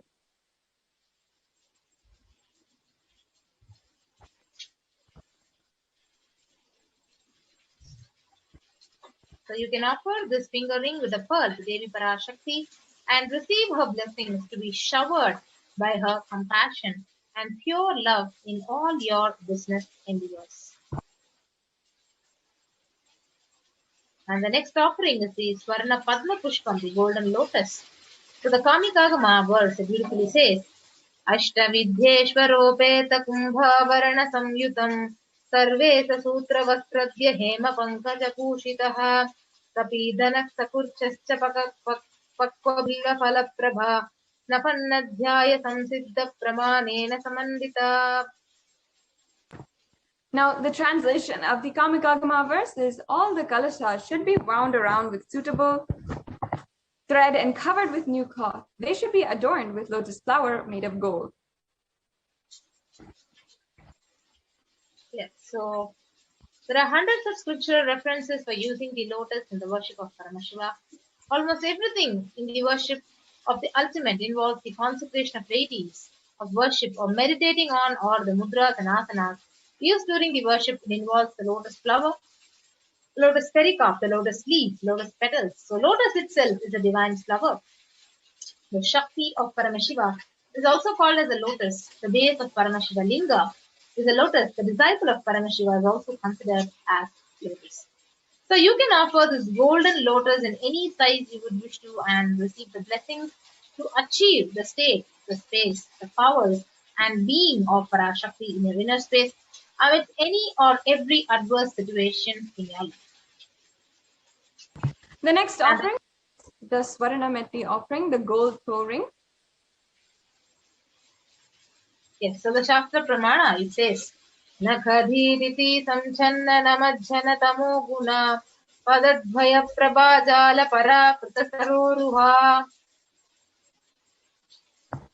And the English translation, you whose brightness from toenails destroys the darkness of ignorance from the minds of devotees who prostrate at your feet, you whose brightness from your 2 feet overpowers that of the lotus flower.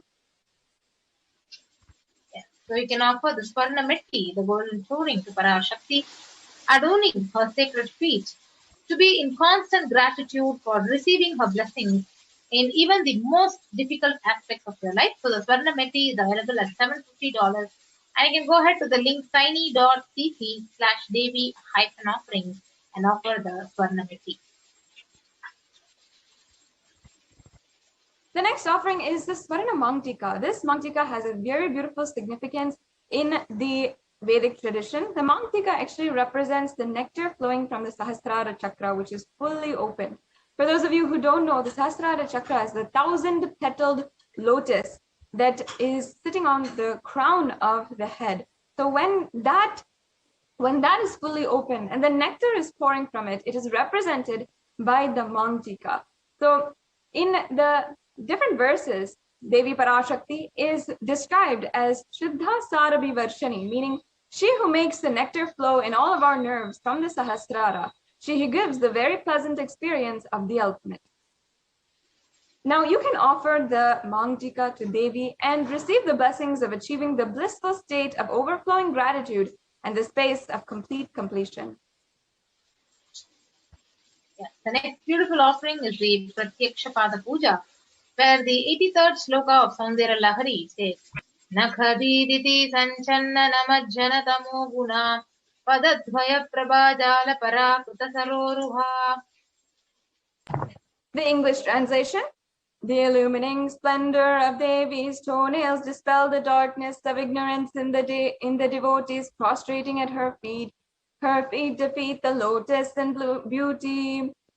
Now in shloka number 83 of the Saundarya Lahari, it states that the nails have been sharpened by constantly being touched by the crowns of celestial beings who always prostrate before Devi. Now tamoguna actually means darkness, and in this stotram, tamas is indicative of the ignorance of the minds of devotees, and by constantly prostrating by Devi, their ignorance is removed and they attain the supreme knowledge.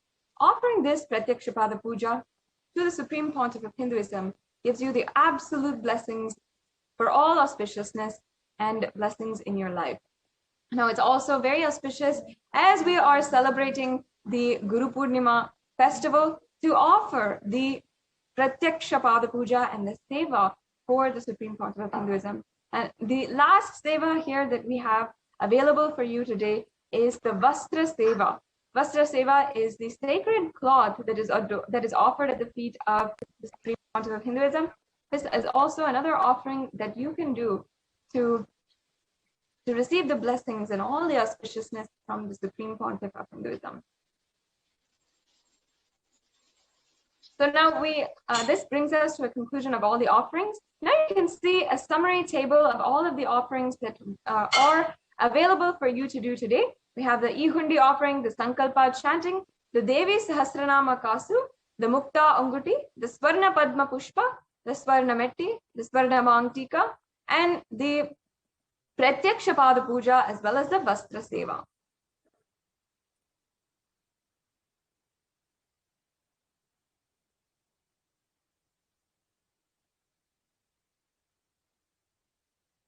Now, if you're interested in offering, you might be in two categories today. One is if you are ready to offer immediately, or if you have the intention to offer.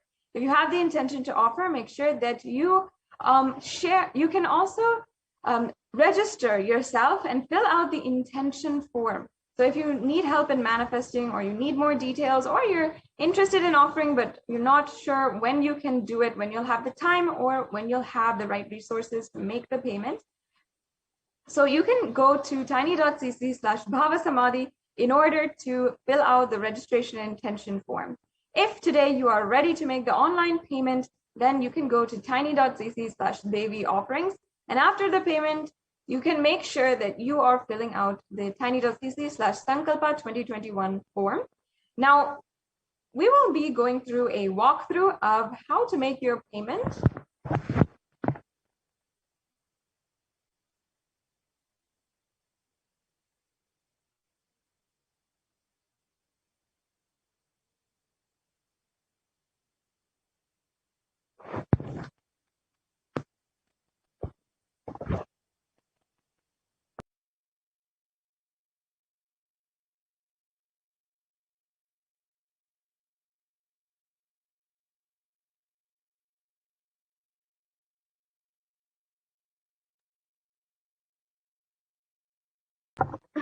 Yes, as you can see, this is the Parashakti Bhavasamadhi donation page.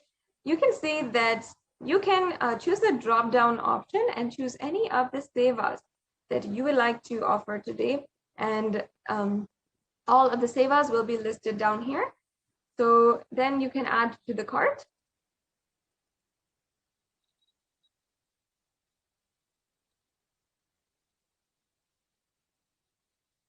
And then once you come here, check the offerings that you'd like to make today and proceed to checkout.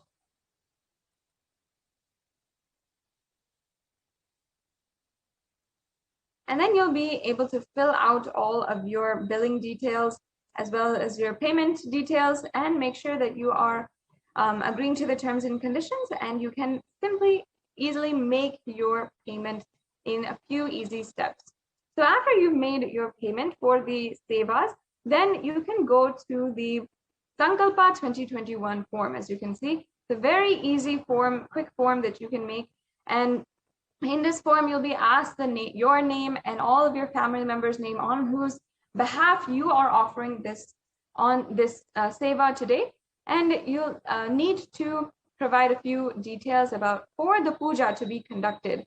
And it's just a very simple form that you have to fill out. Make sure you're doing this so that all of the auspiciousness, the blessings, and everything can be bestowed on you by the Supreme Pontiff of Hinduism, by the incarnation of Paramashiva himself and Devi Parashakti. So the next option that we have is also the YouTube Super Chat option to make your E-Hundi offerings for any amount of money. So as you can see here, we can go to YouTube, go to the live video for today for YouTube, and you'll see an option to join as a member if you're not a member already. So make sure that you are joining as a member. Once you have joined, you will see an option underneath the chat for Super Chat or Super Sticker. So Super Chat is an option where you can make a donation, and YouTube will take you, excuse me, YouTube will take you through a few steps to make your payment via credit card or debit card or on PayPal or through PayPal, and you can fill out a few steps and you'll be done. You can make a quick donation to through the Super Chat. There's also the Super Sticker option, as you can see, and this is a very fun, cute way that you can offer your love and your gratitude at the feet of the Supreme Pontiff of Hinduism and make your donation as well. So there's an array of different stickers that you can use in order to make a donation. And it's a beautiful way to encourage and also offer your gratitude at the feet of Devi Parashakti today. Now, I know that so many of you have already asked your questions to Devi Parashakti, have received the answers that you wanted. And in some way or form, you have either received the wealth that you wanted in your life, or you found a breakthrough in the relationships in your life, or you had so many different breakthroughs in your life, in your career. So in either of these categories, if you have seen how Devi Parashakti has already manifested in your life, and she has graced and blessed you in the ways that you could not have even asked for, you could not have even thought of. Like that, I know that there's so many of us out there. So if you are in that category, you can go to and make an offering, and out of your gratitude, your purest gratitude for Devi Parashakti, you can just simply decide you want to make an offering, you want to, at least in some form, offer your gratitude at the feet of Devi Parashakti. Obviously, all of these things for the Cosmic Mother herself are extremely trivial, and ultimately it comes down to the Leela that Devi Parashakti is playing as she is manifesting through the Supreme Pontiff of Hinduism. And ultimately for our purpose of enlightenment as well. But it is such a beautiful way to extend and to deepen our experience of oneness with the Avatar, our experience of absolute surrender. So I welcome each and every one of you to make an offering today. And see in some way or form how you can make an offering, how today you can start manifesting for the different offerings. Now, as you saw, many of these offerings are in gold, and they are different items of jewelry that we offer at the feet of Devi Parashakti.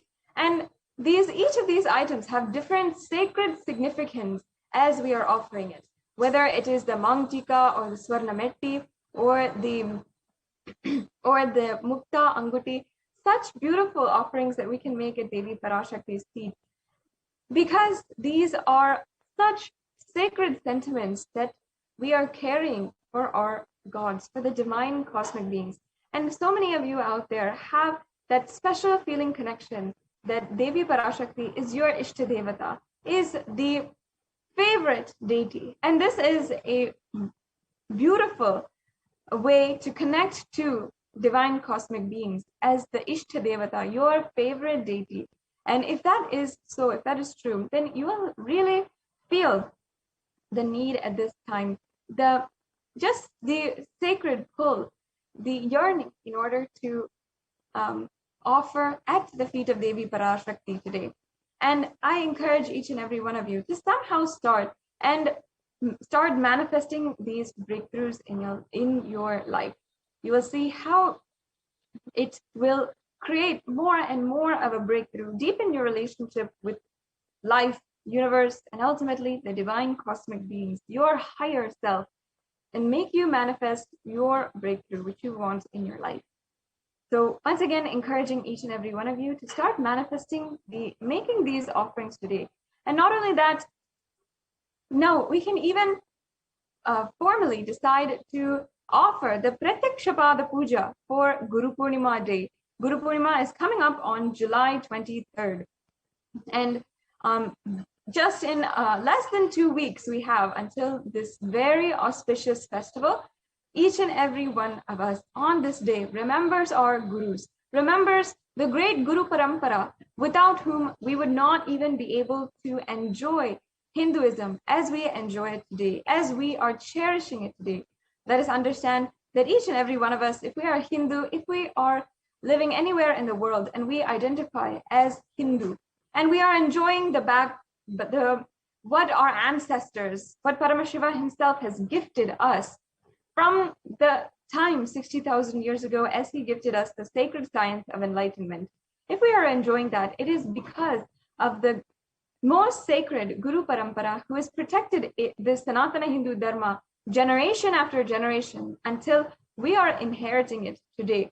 If we if we understand that, if we know that our entire sacred Hindu culture, it being protected today and having even the resemblance of the sacred Hindu tradition, is because of the Guru Parampara, is because of those who had sacrificed everything, the great Tyagarajis, the Gurus who have sacrificed everything in order to give us a breakthrough in our lives and ensure this sacred science of enlightenment, the possibility of more and more incarnations coming down to planet Earth, is preserved. We owe everything to our Guru Parampara, and because of this, each and every one of us should take time and ensure we are offering our gratitude on this day of Guru Purnima. So I invite each and every one of you to offer on July 23rd, the Pratyakshapada Puja. There'll be an array of offerings which will be announced shortly about the offerings that we have, and you will be able to offer whatever you want at the feet of Devi Parashakti. On the day, we'll be celebrating the most celebrative, most festive occasion with the Tulabharam, the Guru Purnima Pratyakshapada Puja, and of course, we'll all be awaiting eagerly the message of the Supreme Pontiff of Hinduism on Guru Purnima Day. So with this, we'll now be entering into the next segment of today's program, where the Adi Kailasa Sarvagna administrators will be joining us and giving us the updates of the whole Adinam, how the Kailasa COVID Care Center is running in the in Adi Kailasa Sarvagna in Bidadi, Bengaluru, and also around India, in Tamil Nadu, in different states, where at least in 13 different Adinams, other than Adi Kailasa Sarvagna the Supreme Pontiff of Hinduism has been offering the Kailasa COVID Care Center. It is such a amazing offering that the Supreme Pontiff of Hinduism is doing just to protect people, anyone who wants, without discrimination against anything, protect people from the ongoing COVID virus. And as the Supreme Pontiff of Hinduism had revealed yesterday, had guided us very seriously yesterday, that we should ensure that we are taking all the precautions necessary to ensure that we are protecting ourselves, our lives, and the lives of our family.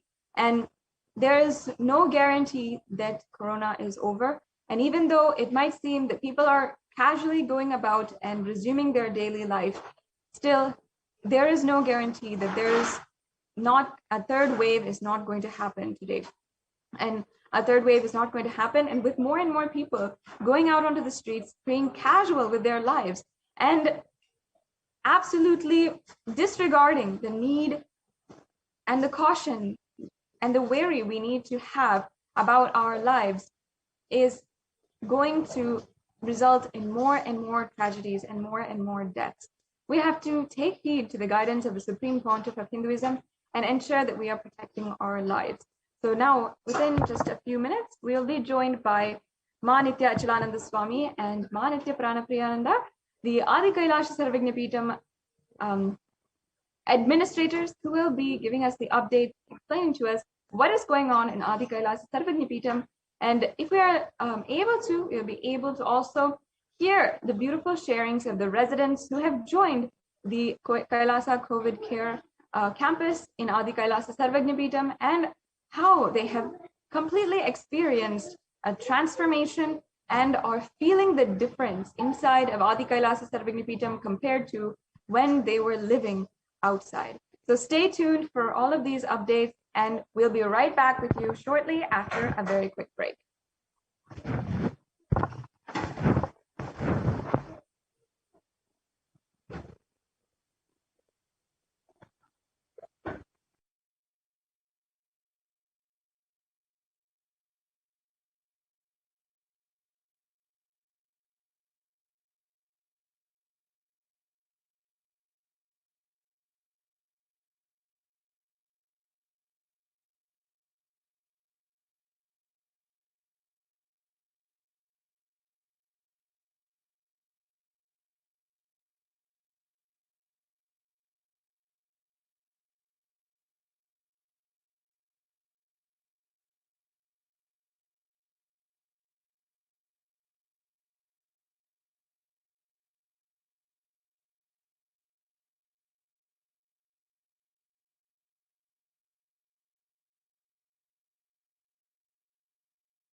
Here is the Australia Kailasa.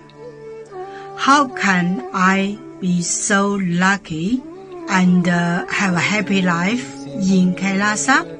It's a long story. My name is Li Qi.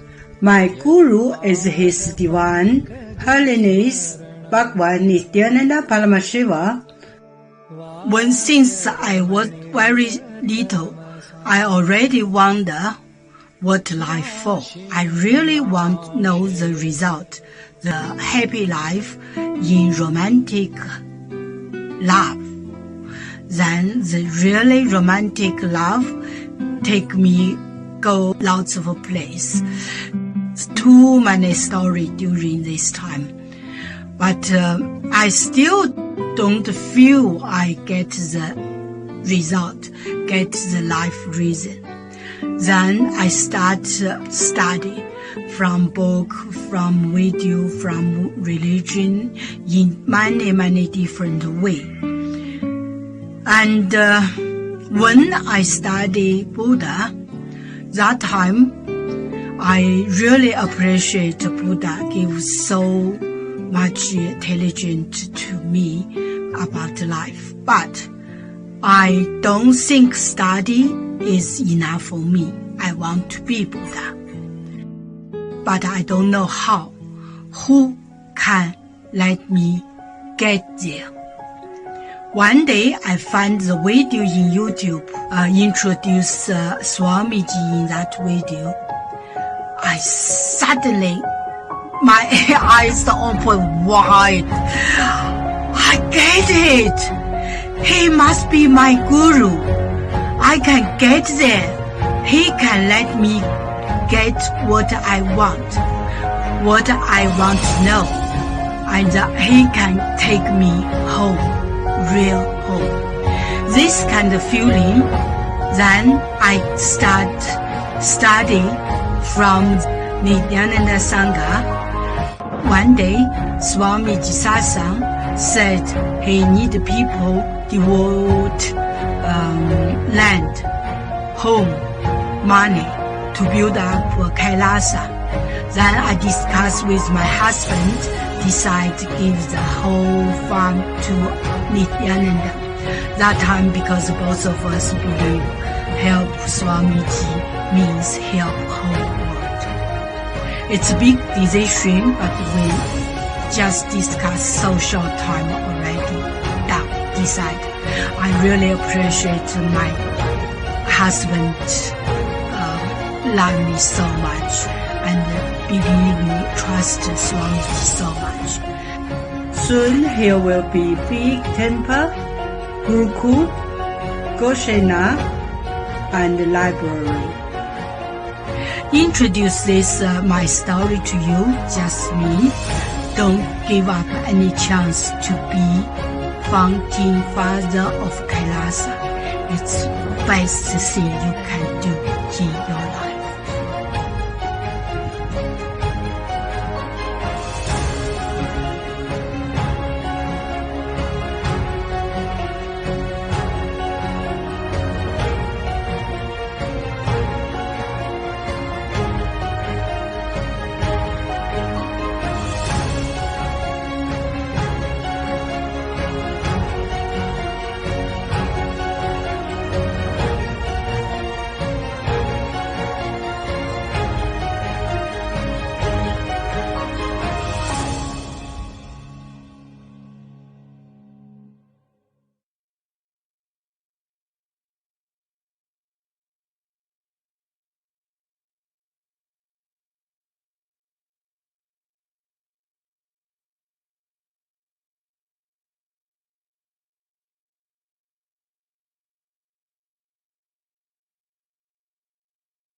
welcome all of you, the whole world, to come and celebrate, enjoy not only the enlightenment ecosystem, the beauty of how it is getting revived.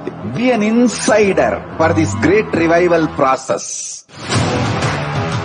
If you are an insider even for a startup company, you will understand not only the result of the company, even that being an insider is such a joy. Being an insider when it was happening is something extraordinary. So, I welcome all of you to come and be part of an insider of this revival of Kailasa, the enlightenment ecosystem, sovereign order of Kailasa, Kailasa nation itself.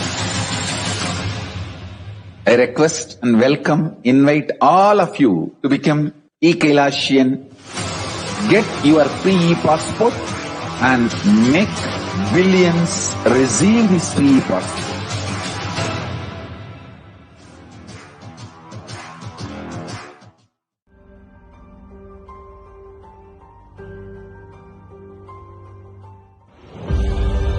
What I mean by the word e-Kailasa, listen intensely. Enlightenment ecosystem, literally enlightenment itself, in your own home, wherever you are. If you cannot come to Kailasa, it's okay. Kailasa can come to you. Kailasa coming to you is e-Kailasa.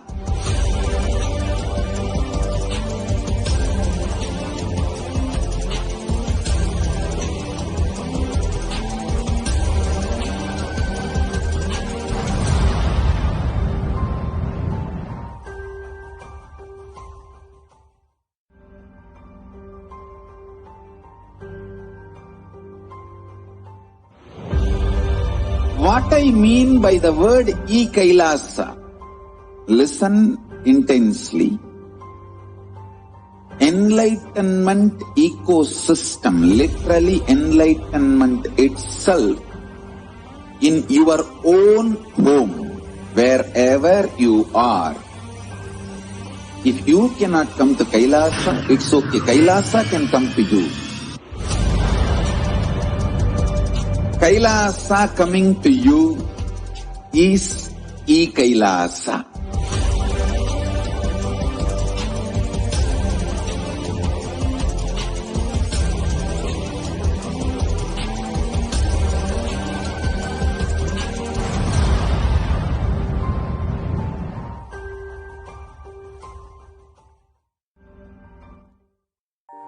One or two times have Ganapati Darshan, Venkateshwara Bhava Samadhi Darshan, Devi Bhava Samadhi Darshan. E-Kailasa. By third time, fourth time you will see every prayer you are asking those beings, Ganapati or Venkateshwara, Subramanya or Parashakti. Simply those prayers become reality and the relationship between you and that cosmic beings built.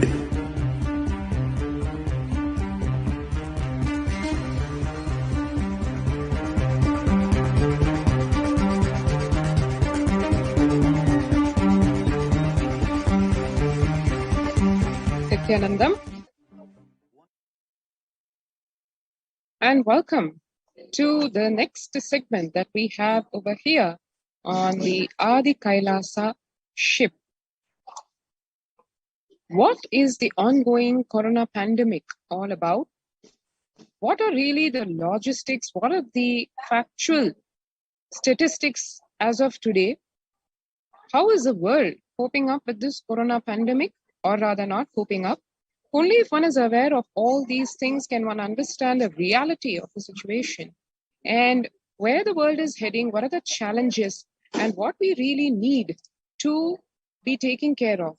Why Devi Parashakti is revealing what she is, and why the Supreme Pontiff of Hinduism, Bhagwan Nithyananda Paramashivam, is insisting on multi-layer quarantine and to take care, ensure that we are all alive till the end of this year.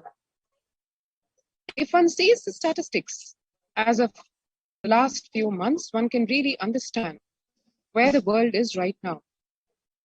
Younger adults are more likely to report symptoms of anxiety and or depressive disorder during the COVID-19 pandemic. Now, this is something which is starkly coming across in the statistics of the world today. KFF.org, as you can see, has published this data, which is extremely concerning because the youth, which is the age group 18 to 24, 56% of the youth are affected by either anxiety and or depressive disorder. Similarly, the age group 25 to 49, almost 50%, half of the youth are affected by anxiety or depression. And the second age group, or rather the post-50 age group, one can see 50 to 64 years, it's almost 40% of the population that is affected, and post-65, almost 30% of people are affected by stress, anxiety, and or depressive disorder. So one can see the whole world is affected not just by the corona pandemic, which has straddled all possible boundaries of nations, but the whole world is also reeling under the mental impact of this non-stop pandemic. Here one can see the average share of adults reporting symptoms of anxiety disorder and or depressive disorder. One can see the comparison between 2 years back, the data, which is in the period of January to June 2019, the first half of 2019, which is the pre-corona period, versus January of 2021, which is 2 years later and during the COVID-19 pandemic. As one can see, the NHIS has released this data where 11% of people, of adults, have reported symptoms of anxiety disorder and or depressive disorder. And that number 2 years later during the corona pandemic has grown to 41%. So one can see a jump of almost more than 4 times the people impacted by the corona pandemic in terms of their mental health. And the percentages over here, as one can see, it is official data as released by the US Census Bureau Household Pulse Survey.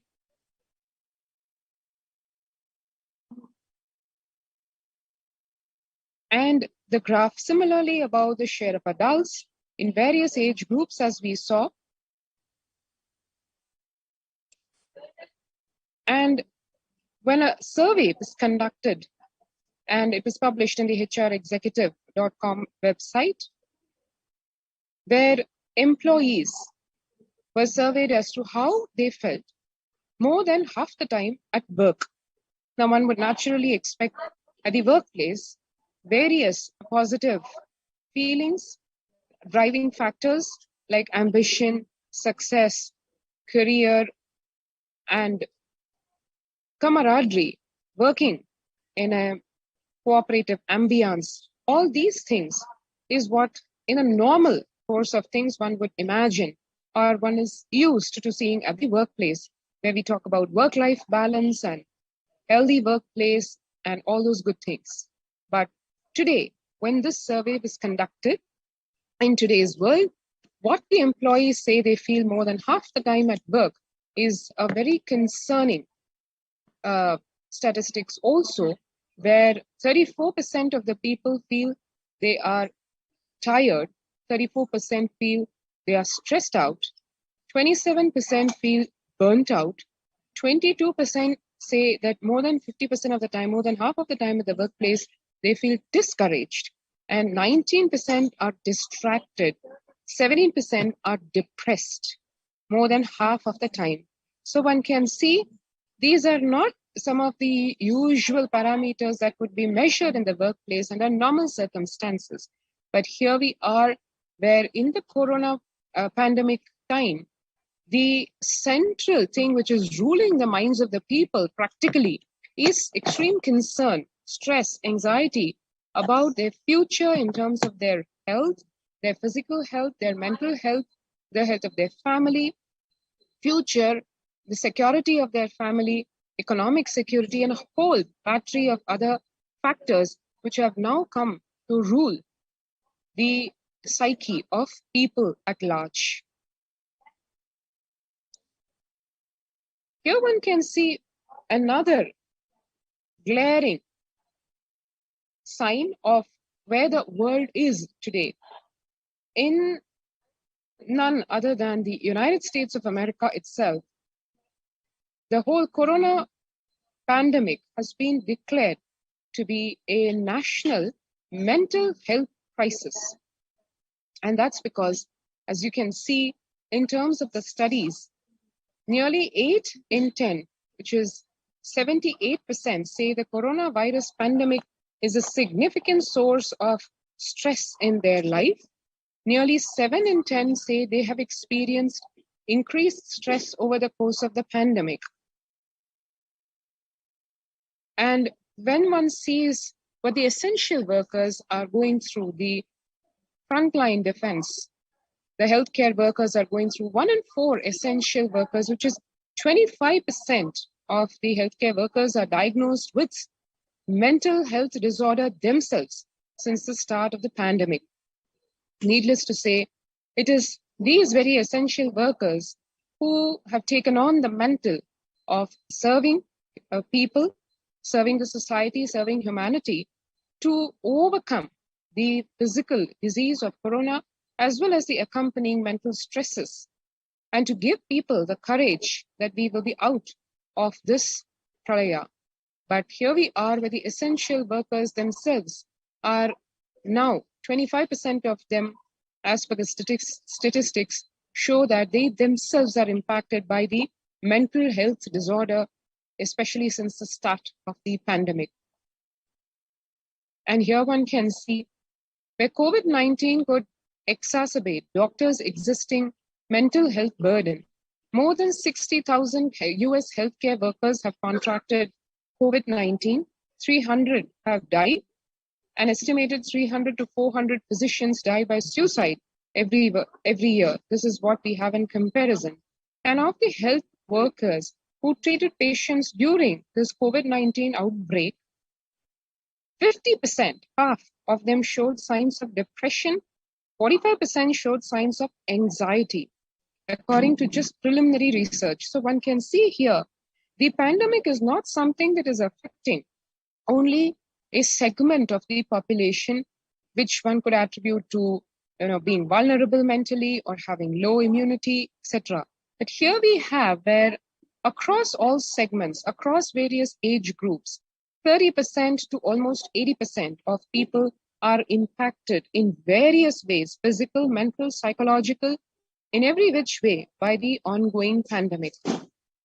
And here one can see the self-reported mental health among pregnant women and new mothers. As we can see, before the COVID-19 pandemic, the levels of depression in pregnant women and new mothers was about 15%, and the levels of anxiety were about 29%. But during this COVID-19 pandemic, that number has increased more than twice in terms of the feeling of depression, where more than 40% of pregnant women and new mothers feel that they're experiencing clinical depression, and an alarming 72%, which is practically 3/4 of the whole population of pregnant women and new mothers feel that they're experiencing anxiety. So one can see the statistics show, the figures show the impact the world is going through in terms of health, physical, mental, across age groups, and across various sections of society. In US, cases of depression have tripled, become 3 times during this COVID-19 pandemic. And the American Psychological Association has released this data where it says a large study finds a dramatic increase in the number of adults in the United States reporting symptoms of depression during the COVID-19 pandemic. The number of adults experiencing depression in the US has tripled, according to a major study. Researchers estimate that more than 1 in 4 US adults now report experiencing symptoms of depression. Before the pandemic, 85% of US adults reported being depressed, and that number has risen to 27.8% as the country struggles with COVID-19. Here we can see burnt out. The spring health statistics survey indicate that 76% of US employees are currently experiencing worker burnout. 57% say worries about COVID-19 have been a contributing factor. And in comparison, what would otherwise have occupied center stage in terms of worries as a whole, as a community, as a nation, 33% only say worries about political issues have contributed to their burnout. So one can see the contrast here. 33% versus 57%. It's almost double the number of people, the number of cases where worries about the COVID-19 alone is occupying people's minds. And the COVID-19's impact on the mental health includes 78% of the global workforce says the pandemic has negatively affected their mental health, which is almost like 80% of the population. 85% say their mental health issues are causing sleep deprivation, poor physical health, reduced happiness at home, strained family relationships, or isolation from friends. One really needs to understand the multi-layer impact of what this survey shows. Imagine 85%, which is practically the entire population, feeling that they are suffering from lack of sleep caused by this anxiety because of this corona pandemic, and then that resulting in poor physical health, reduced happiness at home, and strained family relationships, which needless to say is compounding the problem of anxiety, depression, stress, both at home and at work. And that resulting into various problems where you'll be able to survive like this. And then it comes to unpredictable responses, changes in behaviors, personalities, and isolation from society, from family and friends, which only goes to exacerbate the problem. Because what is required in today's world to face the corona pandemic is not isolation mentally from friends, but it should be a physical social distancing. That is what is expected. 68% of people would prefer to talk to a robo over their manager about stress and anxiety at work. Imagine a situation where at the workplace, the people whom you closely associate with, who you work with, who are your work family, they, even in those cases, people are feeling they would rather not talk to that family, to their immediate boss. 76% of workers believe their company should be doing a lot more to protect the mental health of the workforce. So one can see here, people are at their wits' end. They're not able to handle physically, mentally. They're looking for help and succor. They're looking for guidance and support and solutions. And nobody is able to provide, as one can see. They're not able to get it from their family, from friends, from work, from their boss. It is literally like they feel that they have been left in the lurch to deal with this pandemic and nobody knows the solution. So everybody literally wanting to hold on to something so that they can tide over this corona pandemic, which doesn't seem to have any signs of leaving, but it is only getting more intensified as Devi Parashakti revealed and as the Supreme Pontiff of Hinduism, HDH Nithyananda Paramashivam, repeated even in the last Satsang, that do not get fooled that the COVID-19 pandemic is over. In fact, the third wave is yet to come and it is going to be the burst. And there you can see already the young workers are the ones who are hit hard. Group 22 to 25, 89%. Ages 26 to 37, 83%. Ages 38 to 54, 73%. And ages 55 to 74, 62%. So one can see across the whole spectrum, the age group from the youth ranging from 22 all the way to the elderly up to age 74, over 60% of people impacted by this COVID-19 pandemic, and it is younger respondents who are more likely to say that the pandemic has had a negative effect on their mental health. And that was a glimpse of what the world is facing in terms of health in all aspects, in all levels, physical, mental, psychological, and a whole slew of derivative effects and issues and problems that humanity is facing today because of the COVID-19 pandemic. And in the face of this, what is Kailasa doing? What has it been? What has its track record been? And how the Supreme Pontiff of Hinduism, Bhagavan Nithyananda Paramashivam, is the only being, and Kailasa the only possibility for getting over this COVID-19 pandemic and coming out of it with nothing less than a superconscious breakthrough. How? Let us watch in the next segment while we take a short break.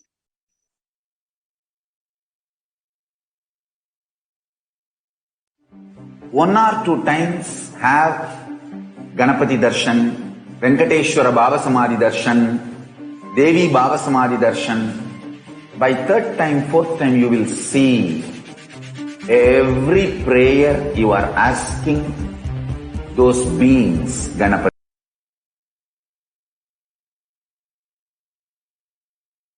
Those prayers become reality. And the relationship between you and that cosmic beings built.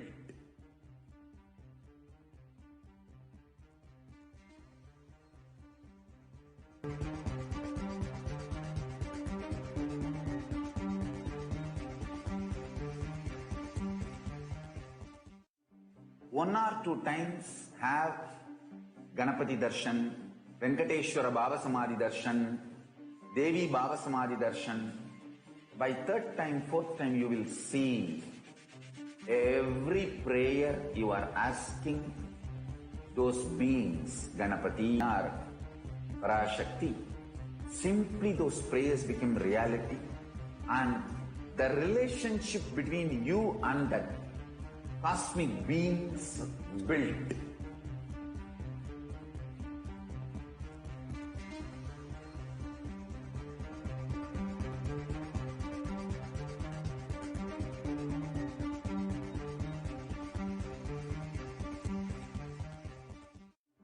One or two times have Ganapati Darshan, Venkateshwara Bhava Samadhi Darshan, Devi Bhava Samadhi Darshan.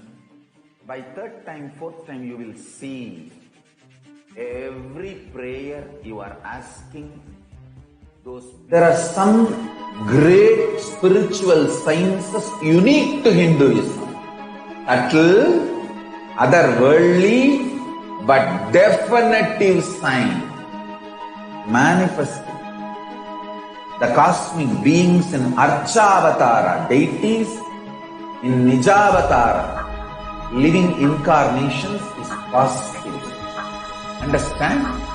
Kriya Pada of Vedas and Agamas elaborately explain the whole science of making the cosmic beings manifest in Archavatara, deities and Nijavatara, living incarnations, both.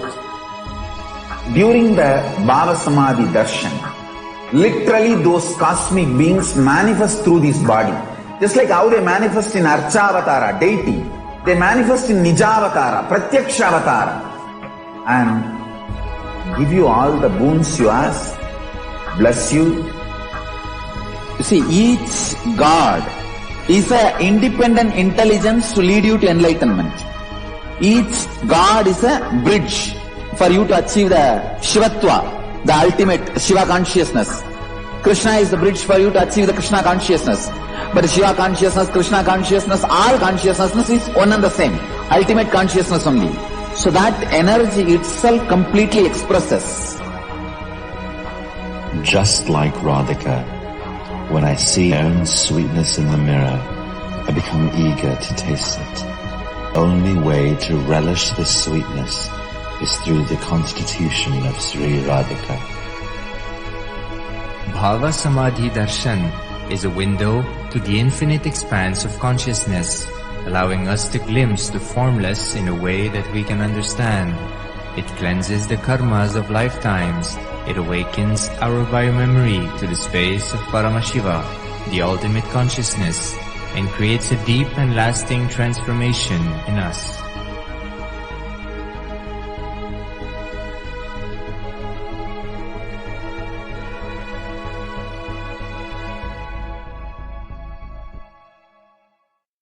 There are some great spiritual sciences unique to Hinduism. Subtle, otherworldly, but definitive sign. Manifesting. The cosmic beings in Archavatara, deities, in Nijavatara, living incarnations is possible. Understand? Kriya Pada of Vedas and Agamas elaborately explain the whole science of making the cosmic beings manifest in Archavatara, deities, and Nijavatara, living incarnations, both. During the BHAVA Samadhi Darshan, literally those cosmic beings manifest through this body. Just like how they manifest in Archavatara, deity, they manifest in Nijavatara, Pratyakshavatara, and give you all the boons you ask, bless you. See, each God is an independent intelligence to lead you to enlightenment. Each God is a bridge for you to achieve the Shivatva, the ultimate Shiva consciousness. Krishna is the bridge for you to achieve the Krishna consciousness. But Shiva consciousness, Krishna consciousness, all consciousness is one and the same. Ultimate consciousness only. So that energy itself completely expresses. Just like Radhika, when I see my own sweetness in the mirror, I become eager to taste it.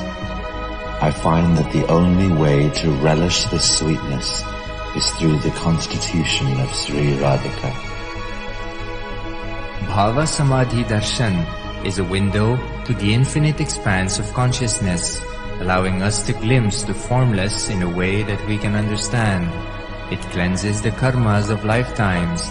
It awakens our biomemory to the space of Paramashiva, the ultimate consciousness, and creates a deep and lasting transformation in us.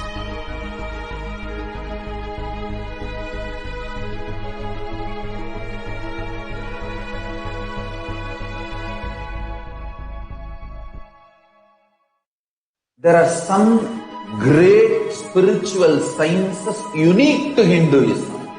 Subtle, otherworldly, but definitive sign. Manifesting.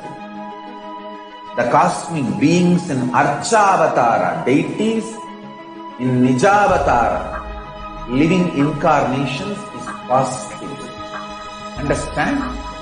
Kriya Pada of Vedas and Agamas elaborately explain the whole science of making the cosmic beings Archavatara, deities, and Nijavatara, living incarnations, both. During the BHAVA Samadhi, literally those cosmic beings manifest through this body. Just like how they manifest in Archavatara, deity, they manifest in Nijavatara, Pratyakshavatara, and give you all the boons you ask, bless you. See, each God is an independent intelligence to lead you to enlightenment. Each God is a bridge for you to achieve the Shivatva, the ultimate Shiva consciousness. Krishna is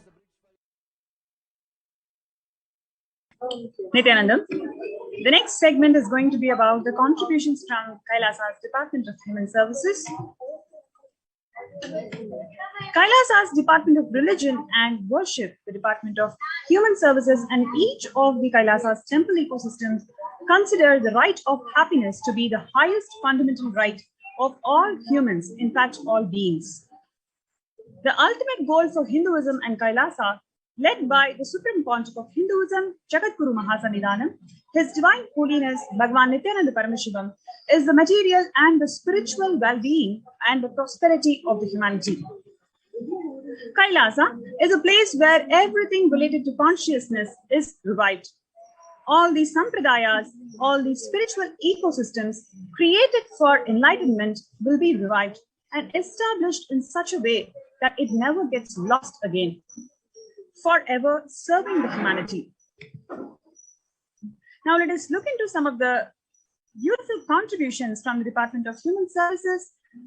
What you're seeing today, what you're seeing now is a picture from 21st of October 2006, following a meditation under the sacred banyan tree, Kalpavriksha, in Adi Kailasa Nithyananda Sarvanyapeetham, where the peacekeepers of Kailasa, along with the of the Nithyananda Gurukul, celebrates the auspicious